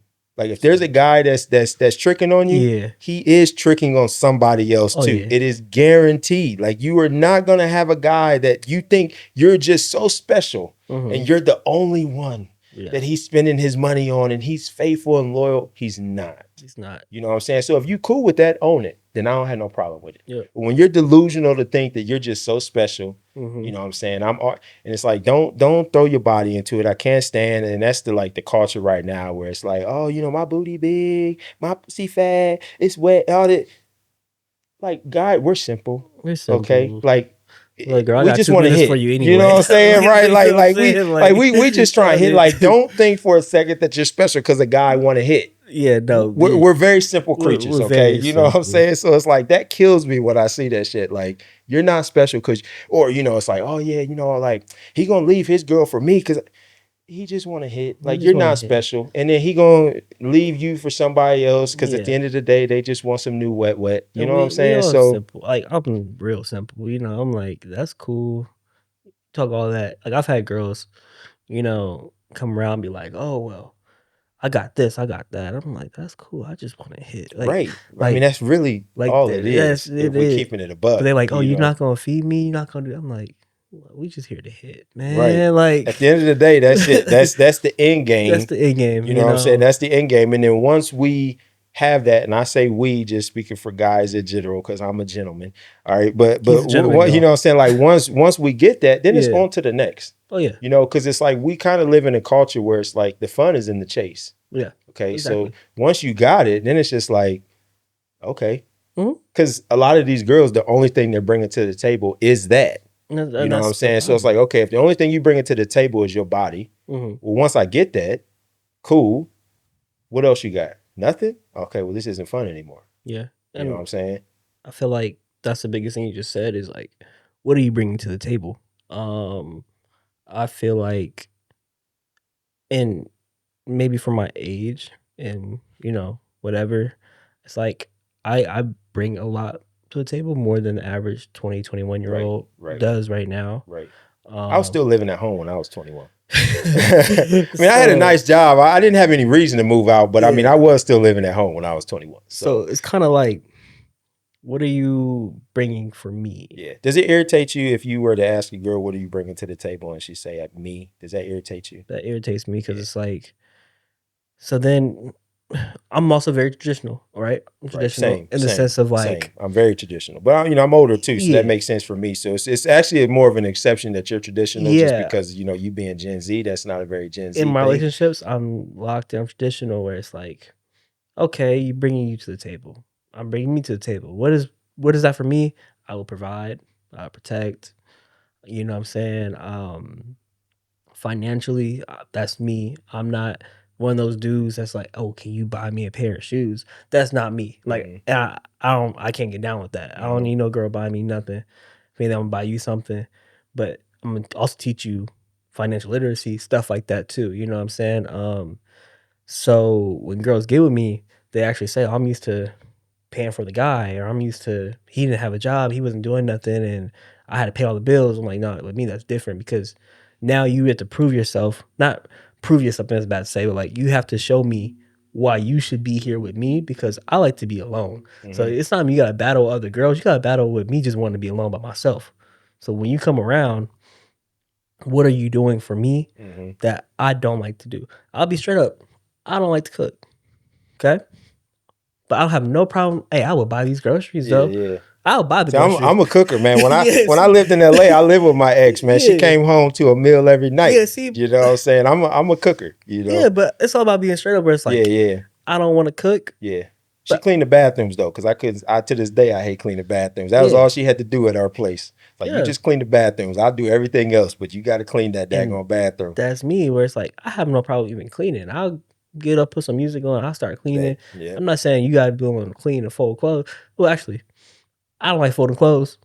She I also folded wash the them. cloth. Yeah, she did fold the Yeah, clothes as you well. know what I'm saying? Now that you mentioned that, she did fold the She did clothes fold the too, because clothes. I don't like doing that. Yeah. Like I'll wash and that shit will sit on my bed because I got a Cow King. That shit will sit on my bed for weeks. Like Yeah. I'll do another set of laundry Yeah, for and real. that stuff is still sitting there because I hate folding. So she did do that. She did fold. She ain't do it right most of the time, but bless her heart, I just went behind her and fixed it if she ain't do it right. But that's okay. Yeah, so Her heart was in the right spot. How you feel about 50-50?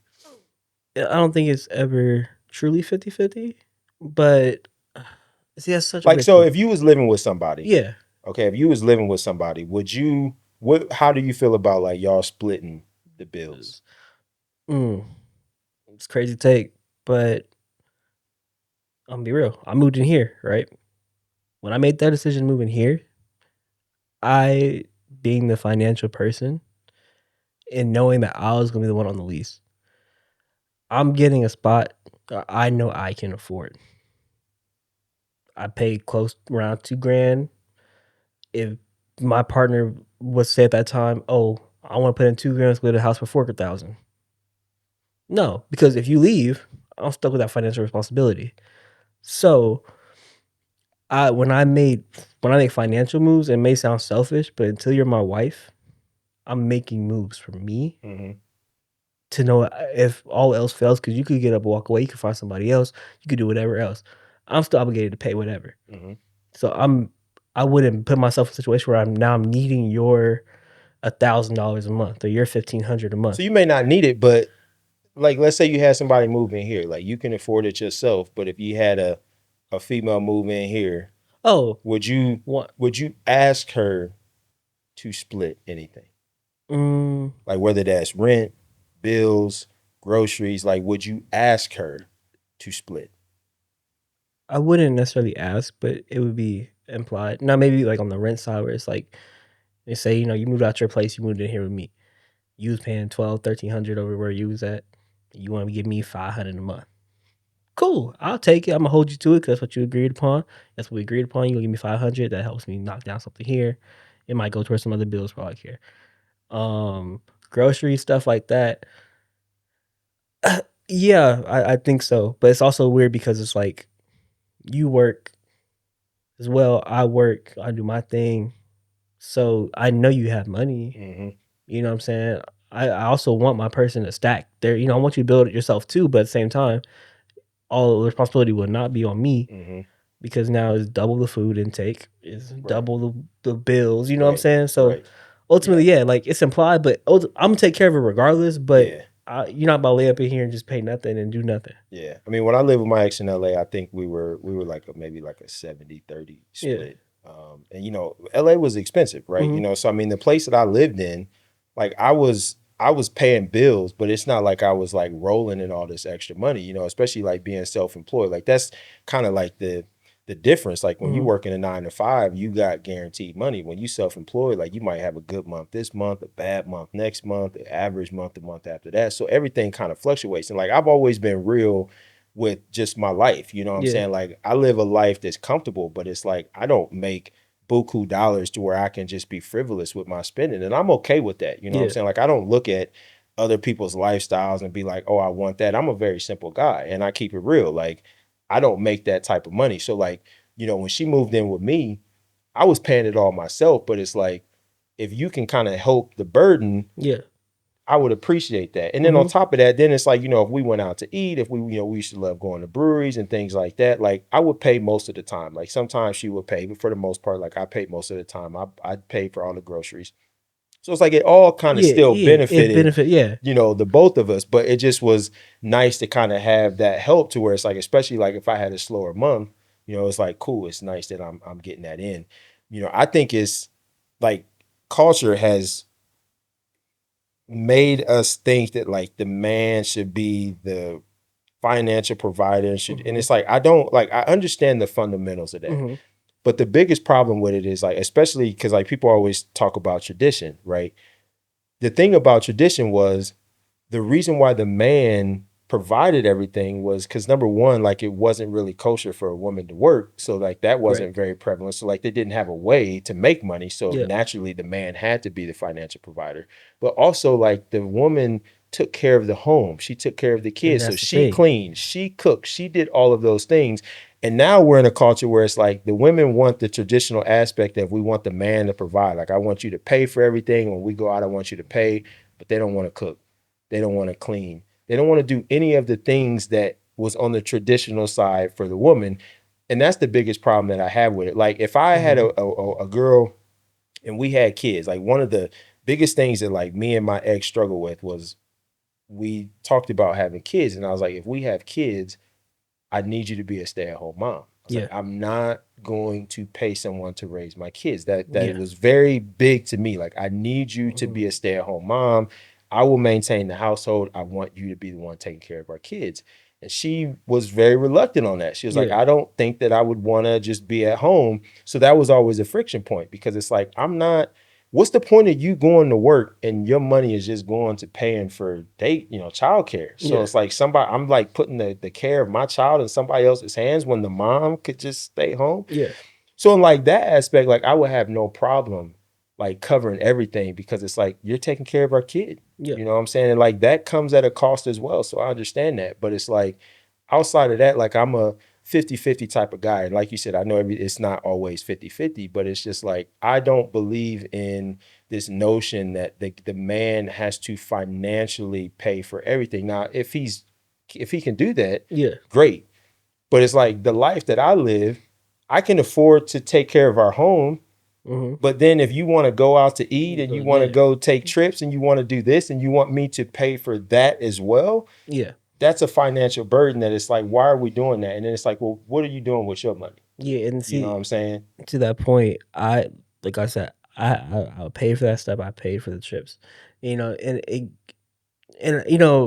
with me and my mindset, it was like I do it, but at the same time, I'm like, "Well, your card don't work. Like like one time, somebody was like, "Yo, I'm hungry.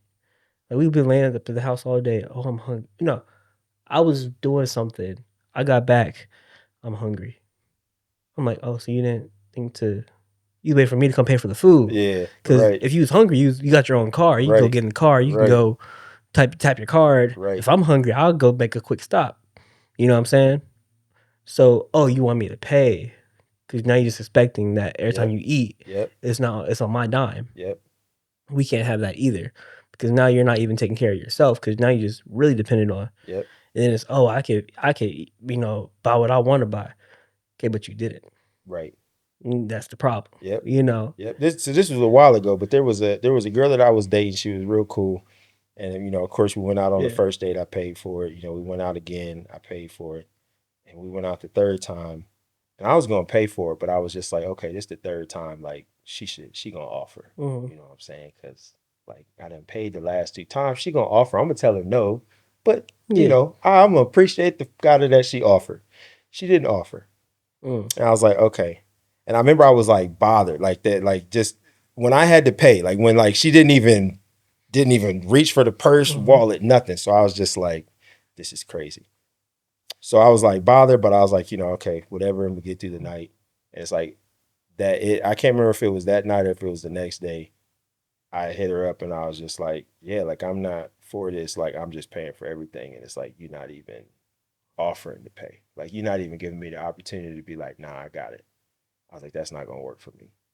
Because one thing about me, like, I don't trust anybody, and it's like I'm always like I have to protect myself. Yep. So if I feel like you're using me, I'm gonna Mhm. shut that down. And the one way to get me to feel like you're using me is that you take, but you never offer anything. Yeah. And I'm only gonna let that go for so long. Mhm. And so that was kind of how I explained it. She was like, "Oh, I'm so sorry. Like I didn't even like the relationship that she was in before that. They was together for like 8 years. He paid for everything. She never paid. So just like in her mind, Yeah. she didn't even think anything of it. And it was cool after that. Like it was cool. Like like every now and then she paid for the most part. Like I offered to pay for stuff. Yeah. But it's like that's what I'm big on. Like I need you to at a minimum, you got to offer sometimes. No, You know what I'm these new saying? girls And different. you also like you gotta treat me too. Cause like as men, like we don't get that. And No. that's what I don't think women understand that it's like I think women think that because we're men, Mhm. we don't care about those small gestures and we don't need like those affirmations of, you know, I thought about you. Yeah. I need you. And that's the problem with like the independent boss woman type thing is it's like when you're constantly saying, I don't need you, Mhm. then it's like, why am I here? Yeah. You know what I'm saying? Like if you could do it all yourself Yep. and you don't need me, then why the hell am I here? Like Yeah. what's the like if I don't feel like I'm needed, then I don't want to be. I don't want to be anywhere where I don't feel I'm needed in some capacity. Mhm. You know what I'm saying? So like for me, it's like the offer goes a long way. Yep. And sometimes I might let you just because sometimes I'm like, I just want to be treated tonight. Yeah, You I know what I'm feel saying? that. Like I want to know what it feel like to be treated. Heck yeah. It's like you got to at least offer, you know, but it's like we're in this culture now where it's like it's almost like, oh, well, if a female offers to pay her, if she pays, like, what are you doing, girl? Like, you ain't supposed to be paying shit. Like, he ain't Mhm. no good, yada yada. And it's like, nah, like Yeah. relationships that actually work, there's like people do things on both sides. Yeah. That's what makes it work. Like relationships don't work when it's just one sided. Like eventually, even the man will get tired of that. Like if you were You do. paying for everything and every time you came back to this house, you didn't feel appreciated. You felt like there was things that like she Yeah. been here all day and it's like the dishes aren't even done. For You real. been like, what did you do today? Yeah. You're gonna get tired of it And that after was a my while. biggest thing where it was like I was like coming home. I'm like, yo, this person just on my couch drinking my juice. Right. You know what I'm saying? Like, It's I don't like, even got no, like, I was looking forward to this juice when I yeah, got for home today. real. Like, I was really craving this Hawaiian punch. Like, Yeah, damn. and it's like, dang, like, you know, I start to envy you. Like, I'm like, Yep. you just at home, get everything paid for. I'm over here busting my Right. ass, doing all this stuff, and then Right. you just get to enjoy the luxury. And like, if you my girl, I get it. That's what I'm supposed to provide for you. But at the same time, but now I go into the room and the bed ain't made, the clothes ain't done, Yep. and the bathroom could be a little bit more clean than it. You know what I'm saying? Now I'm looking like Yep. you may as well to go home. I mean, leave, come back the same day. You get the benefits, and not only that, but now you leaving messes. Yep. You not clean up after yourself. Now Yep. you really gotta go Yep. because that's gonna be a problem. Yep. Um, but I think these new girls are different, man. Like They're definitely I've been different, man. That's why I can't rock with them, they man. trick you I can't. too. And see, with me being a millennial, it's Hmm. even worse for me Yeah. because you know I like when I was younger, the whole way that things are now, that was not a thing Hmm. back when I was in my 20s. Yeah. You know, so for me to see that now, there's no chance in hell that I'm subscribing to what there is now. And I'm okay being by myself. I'm okay being single. Like I don't need to have anybody. Yeah. So if I'm going to invite you as a partner, as a friend, as a business partner, like you have to add to my life. Yes. And it's like if you're not doing that, I'm 100% fine with you not being there. That's the reason why like my circle is so small. Like I don't hang out with a ton of people because it's like I'm not pouring into people that Hmm. aren't willing to pour into me. Yeah. And most people will let you fill their cup up, but I'll be damned if they pour back into your cup. They're not trying to do that. So I did a friend test a couple weeks ago. Cause like hanging out with some friends, you constantly you paying. I'm paying. I'm driving, paying for the parking. I'm paying for us to get drinks. I'm paying for us getting to places at times. You know what I'm saying? And then it was like one time where this person, it was the smallest gesture, but it pissed me off so much. They finally had some money. All right. They say, hey, can we stop? Can we get a beer? I'm like, okay, cool. He said, I got my own money. I'm gonna get the beer. I said, okay, cool. I park. I stay in the car. I'm on the phone handling some business. They come back with one beer. Now I'm like sitting there like, man, I didn't pay for all these drinks. The beer just pissed me off. Yeah. I Yeah. could afford a beer. It's Yep. $4 Yep. for all I care. But it's the fact that when you finally got it, Yep. you didn't even consider to pass me along. Hey, like I know, bro. He picked me up today. Matter of Yep. fact, Yep. let me go ahead and get him a beer Right. because I know he drinks too. Yep. And that's what like it makes me like just evaluate people differently because For sure. For sure. it's like I can't.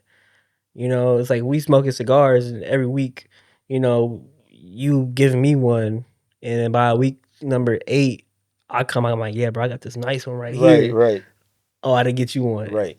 Yeah, you know what I'm Yeah, saying? Like, you gonna feel some type of way. I don't care who you are. yeah, And you know, it's never a tit for tat. So it's not like, okay, I spend $10 on you. Next time we go out, you got to spend 10. yeah, I'm always like, I want you to reciprocate in a way that you can reciprocate. Now, number one, I'll say it because I've always like, I'm a frugal dude. I'm frugal yeah. as hell. Like that's the reason why I don't go out to eat, because I'm just Mhm. like, I can get this and make it myself and it'll be 10 times better. I'm not coming in and spending $25, $30 for a whack ass cheeseburger and some fries. Like that's crazy. I'm frugal as hell. But my whole thing has always been like, I don't need you to do for me what exactly I did for you. Mhm. I need you to do for me in a way that works for you, Yeah. right? So if I'm in a position where I can buy you something, Mhm. but I know financially you're not in a position to buy me something, that's okay. I It's don't need okay. you to buy me something, but I need you to do something Mhm. on your end that you can do Yep. that's thoughtful to me. Yeah. You know what I'm saying? Like I need to know that it's like I will do for you and you will do for me. Mhm. And it's like, it's never like, you know, I'm not keeping tally and things like that, but people will use you. People will take Yes. advantage of you. Like people will take as long as you give, Yep. but they will never give anything to you. And I've just learned over time that there's a difference between like trying to be a good person and trying to bless people and being used and taken advantage of. Yep. And it's like, so I always have to protect myself and say, you know, I'm a good person. I always want to help people. I always want to see people win. I want to make people smile. But if you are going to take that as weakness and you're going to take advantage of it, like I will cut that off real quick. Yeah. And so I kind of got good at learning when people will do things, just kind gestures. And that really is all it takes. You Yeah. know what I'm saying? Like it's really the small stuff. Like, you know, if you was dating somebody and you came home and you walked through the door and she gave you a big hug and was like, I missed you so much today. That's all you need. You'd be like, girl, I'll buy you whatever you want right That's now. all it You know what takes, I'm saying? man. Like it's literally things that are that small where it's just like, man, you don't know how much I needed that. Like I had a hard ass day today. And it's Yeah. like to come home and just have you give me that big hug and just tell me you miss me. Like these girls think that like it takes a lot. And Yeah. it's really like that small. And even in friendships, like it's the same Yeah. thing. It You know don't what I'm take much, saying? man. Like it's really small things that just go a long way. And it's like people aren't even willing to do that. It's like you can't even do that. Like that Yeah. doesn't cost you anything. It And doesn't take anything. You don't even want to do that. yeah, I'm a giving person. You know, it's like I'm the type. I'll call people. Hey, come over. I'm buying food tonight. I got bottles. You know what I'm saying? But then people keep coming over, and it's like, hey, where's liquor at? I mean, not like that, but more so. Yeah. No, When I came over here, the no, first thing I was like, what you got to drink? not I was like like, that. what you got to drink? No. I But need no, something. Oh, you ain't even been drinking. I was like, I need something. no, not like that. But because I could care less about liquor, you know. Yeah, no, I know what you mean But though. Yeah, e people are here every day, right, and then it's like, "Yo, bro, you gonna right. just bring a bottle, It's bro." the expectation where it's like, okay, the bottle empty and you looking at me to get another Oh, one. see, And that's it's the really like, you thing. know what I'm saying? It's like, well, but you drunk that whole bottle. Like I had one glass of that Yeah, and bottle and that's like the you looking thing. at me like, hey, when you gonna re-up? Yeah. Nigga, when you gonna Yeah, re-up? You know what I'm exactly. saying? Like you drunk that bottle. Like I'm Yeah. not funding your E alcoholism over here. exactly, like, so that's the thing where it's just like, I can't you can't be around me and you just Yeah, take, and I'm not saying I expecting people to give to me because I could care less about that too, yeah. but it's more so just like, okay, well, why am I around you? Because now Right. you're just an expense. Right. And it says a lot about a person, right? Because like one thing that like I always hate, and to the like I've never been this person and I despise people to do this. And you've probably been in a situation like this where, you know, and I'll use go out to eat because it's an easy example. You go out to eat and you know the person that you with, so you know like when they paying, you know what they normally get. Oh yeah. But as soon as they know that somebody else is paying for it, now all of a sudden you want to get the steak. You want to get the lobster tail. You want to get this. And it's like you've never a day in your life got that when you had to pay for it. But Mhm. because somebody else is paying for it, you like, oh, let me get some shit that I know I wouldn't pay for myself. I despise that. And I've never been like, if I go out to eat, I remember, I never forget. So some of my guys from LA came into town. We went to a steakhouse. Yep. Now I only went because they were there. And so I was like, yeah, I'll meet up with y'all. We'll do dinner, whatever. But like I don't go to steakhouses because it's like I can buy a steak for $16. I'm a sous vide that joint. I'm a sear it. It's gonna be amazing. And I spent $20 on it. I'm not going to a steakhouse spending $80, $90 for a mediocre ass steak.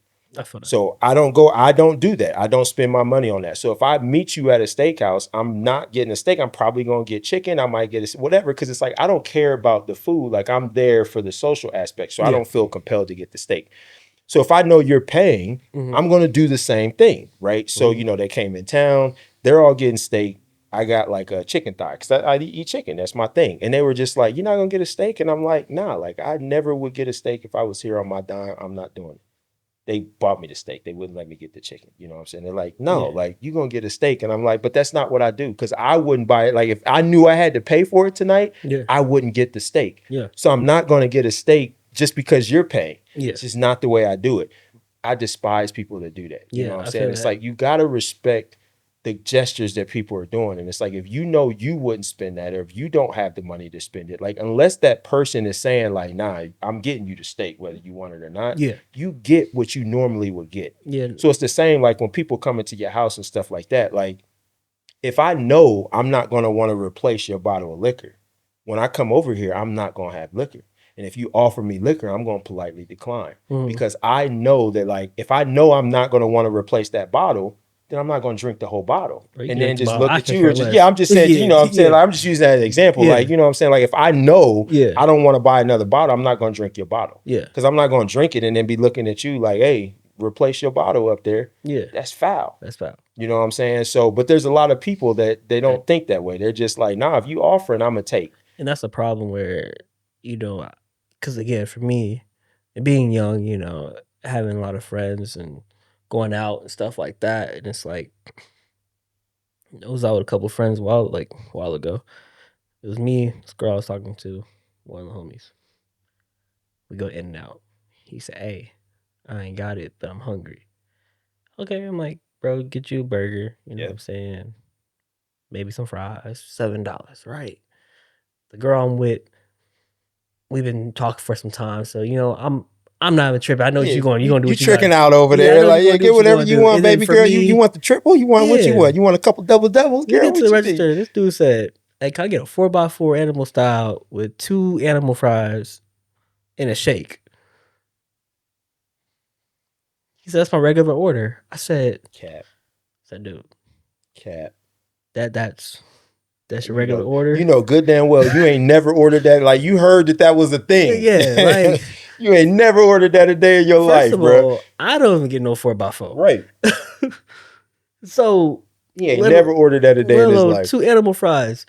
Then I'm like, and the bill said came out to like 60 at In-N-Out. Yeah, that's crazy. I'm like, that's crazy. Crazy. Ain't no way. Dude. That's crazy. Now you know you never ordered. And if you did, that's probably why you're in the situation you're in right now. Right. Eating like that. See, now me, I'm not that nice. I'd have shut that shit down right then and there. I'd have been like, nigga, you ain't never ordered that. You're not about to order that on my dime. Like, bro, I'm gonna get you a double and some fries, and you're gonna be cool get with a that. Single. Like, I'm that type of person. You know what I'm saying? Like, I'm cool as hell. But I call shit on when it's like, I'm gonna call you out in a heartbeat because I just don't tolerate that type of stuff. Now, part of that could just be like just my age and just like my life, my history, and just what I've been through and just people that I've dealt with, to where it's like I just don't deal with that type of shit very well anymore. But I'm gonna call that out in a heartbeat. Like, bruh, even if that is your order, see, I'm always like, I just want people to be thoughtful. Yeah.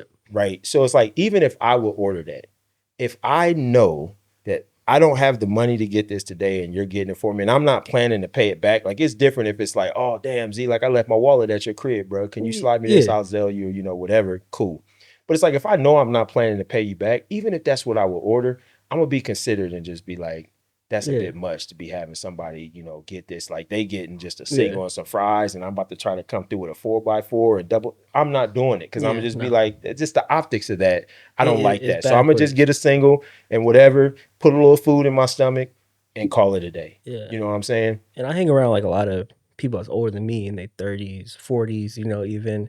And it's a weird dynamic because, you know, I'm cool. I got cool financial little situation. But then when I'm around them, they like, to me, I'm still young. Like, to them, I'm still young. So like, no, we got you. Like, you know, like you're not paying for nothing. Like, so I'm in that situation where people is older than me and they still I'm still considerate, to where it's like, okay, I guess we had a burger spot. I'll just get a single. You Right. know what I'm saying? Right. I know I could afford the 4x4, Right. and they can too for me. But Right. just because you order it and you want to pay, and you my OG or whatever it Yep. is, Yep.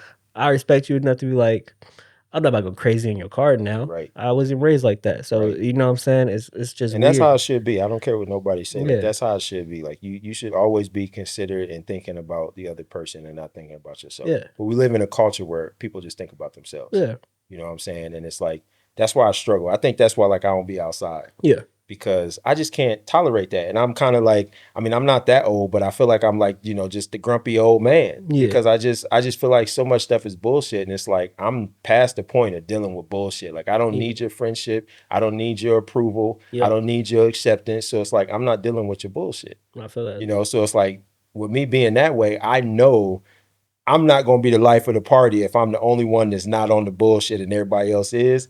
I know not to put myself in that situation because I'm gonna be that guy that people are gonna be like, don't have him come back. And see, that's where, lately for me, I had a phase where I was going out, having fun at the club, doing all this stuff.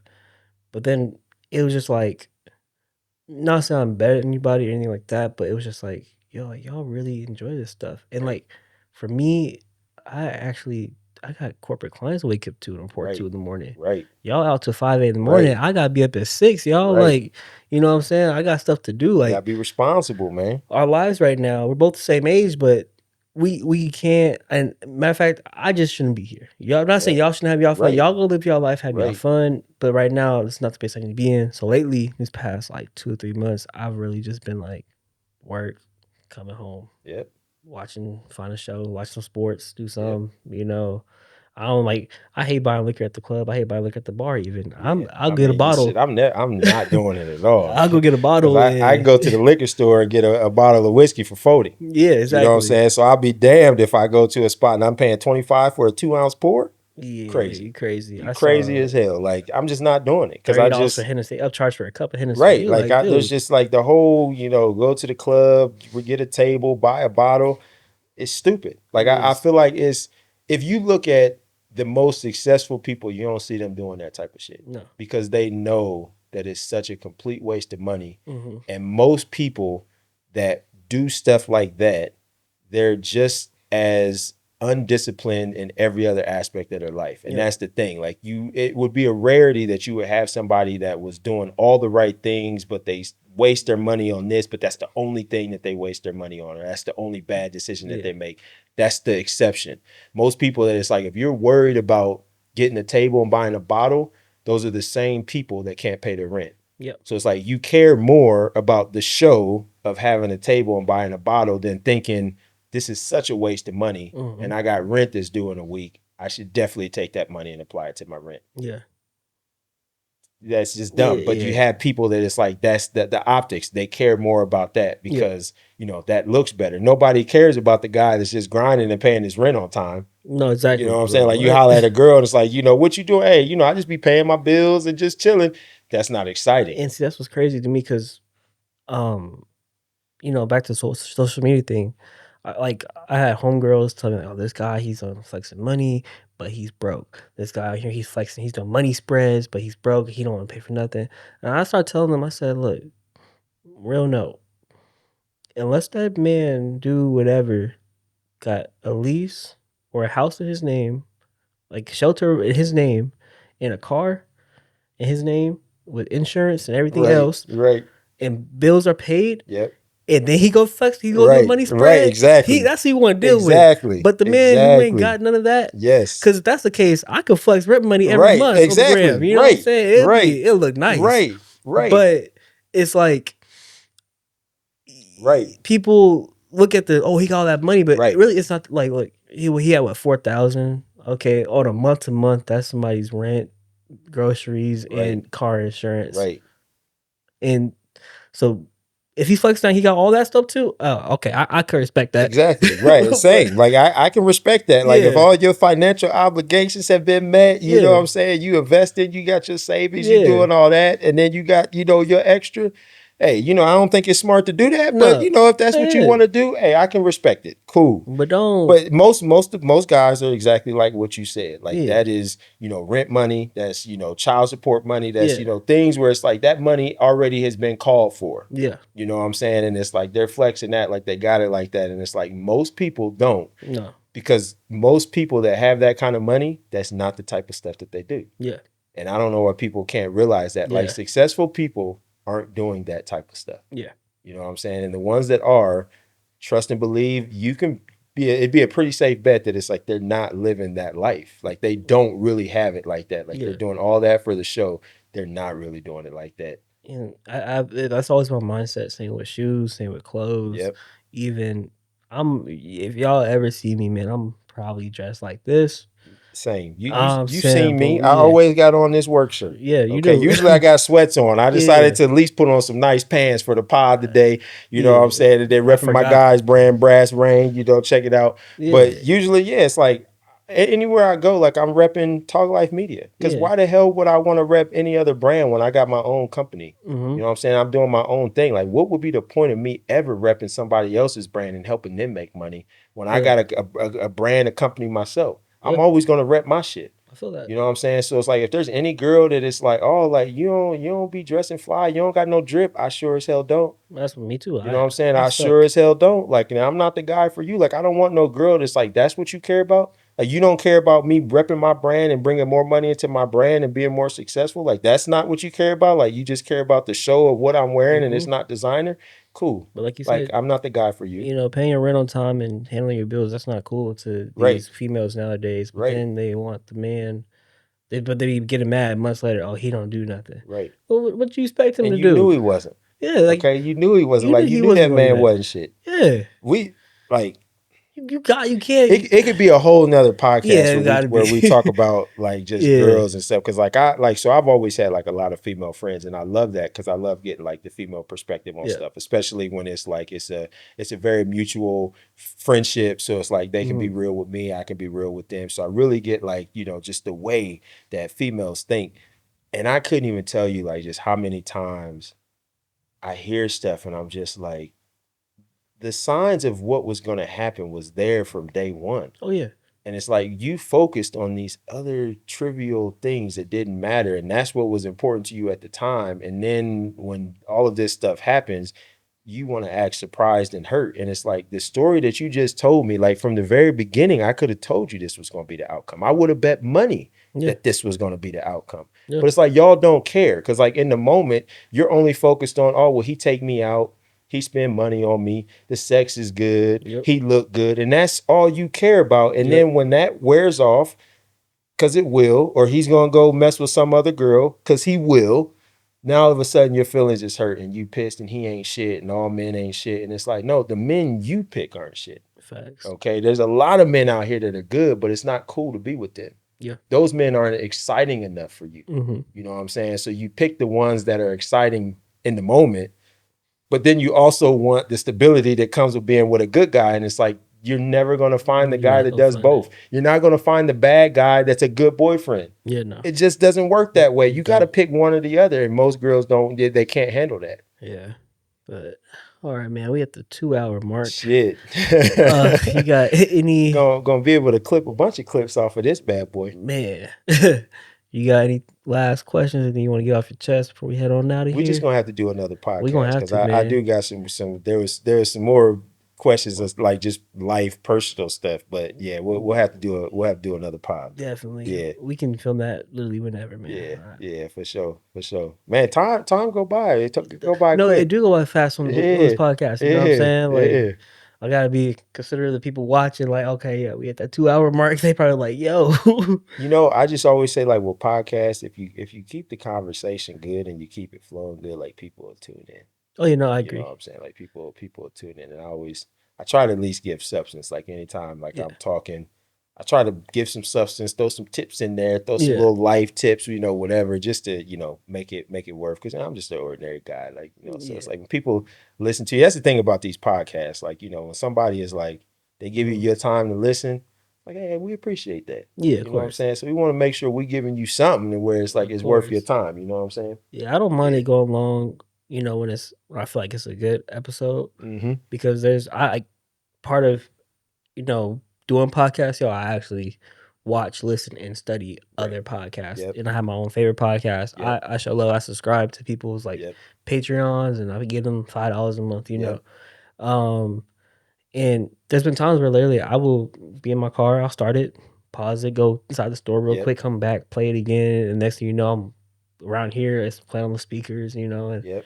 like if it's a good conversation, it's really engaging. I don't care. It could be a 3-hour podcast. Yeah. I'm gonna find time for it. If it's good, if it's engaging, like the time will go by, you won't even realize it's been that And you long. want to keep hearing more. You don't Yeah. want it to end. Yeah. Yeah. For That's how I feel sure. right now. But I'm gonna be considerate of the For time and sure. For sure.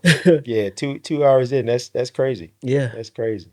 Well, But I appreciate you having me on, man. We'll definitely. I'll be back. definitely. We'll definitely do this again because I want to talk. I definitely want to talk more.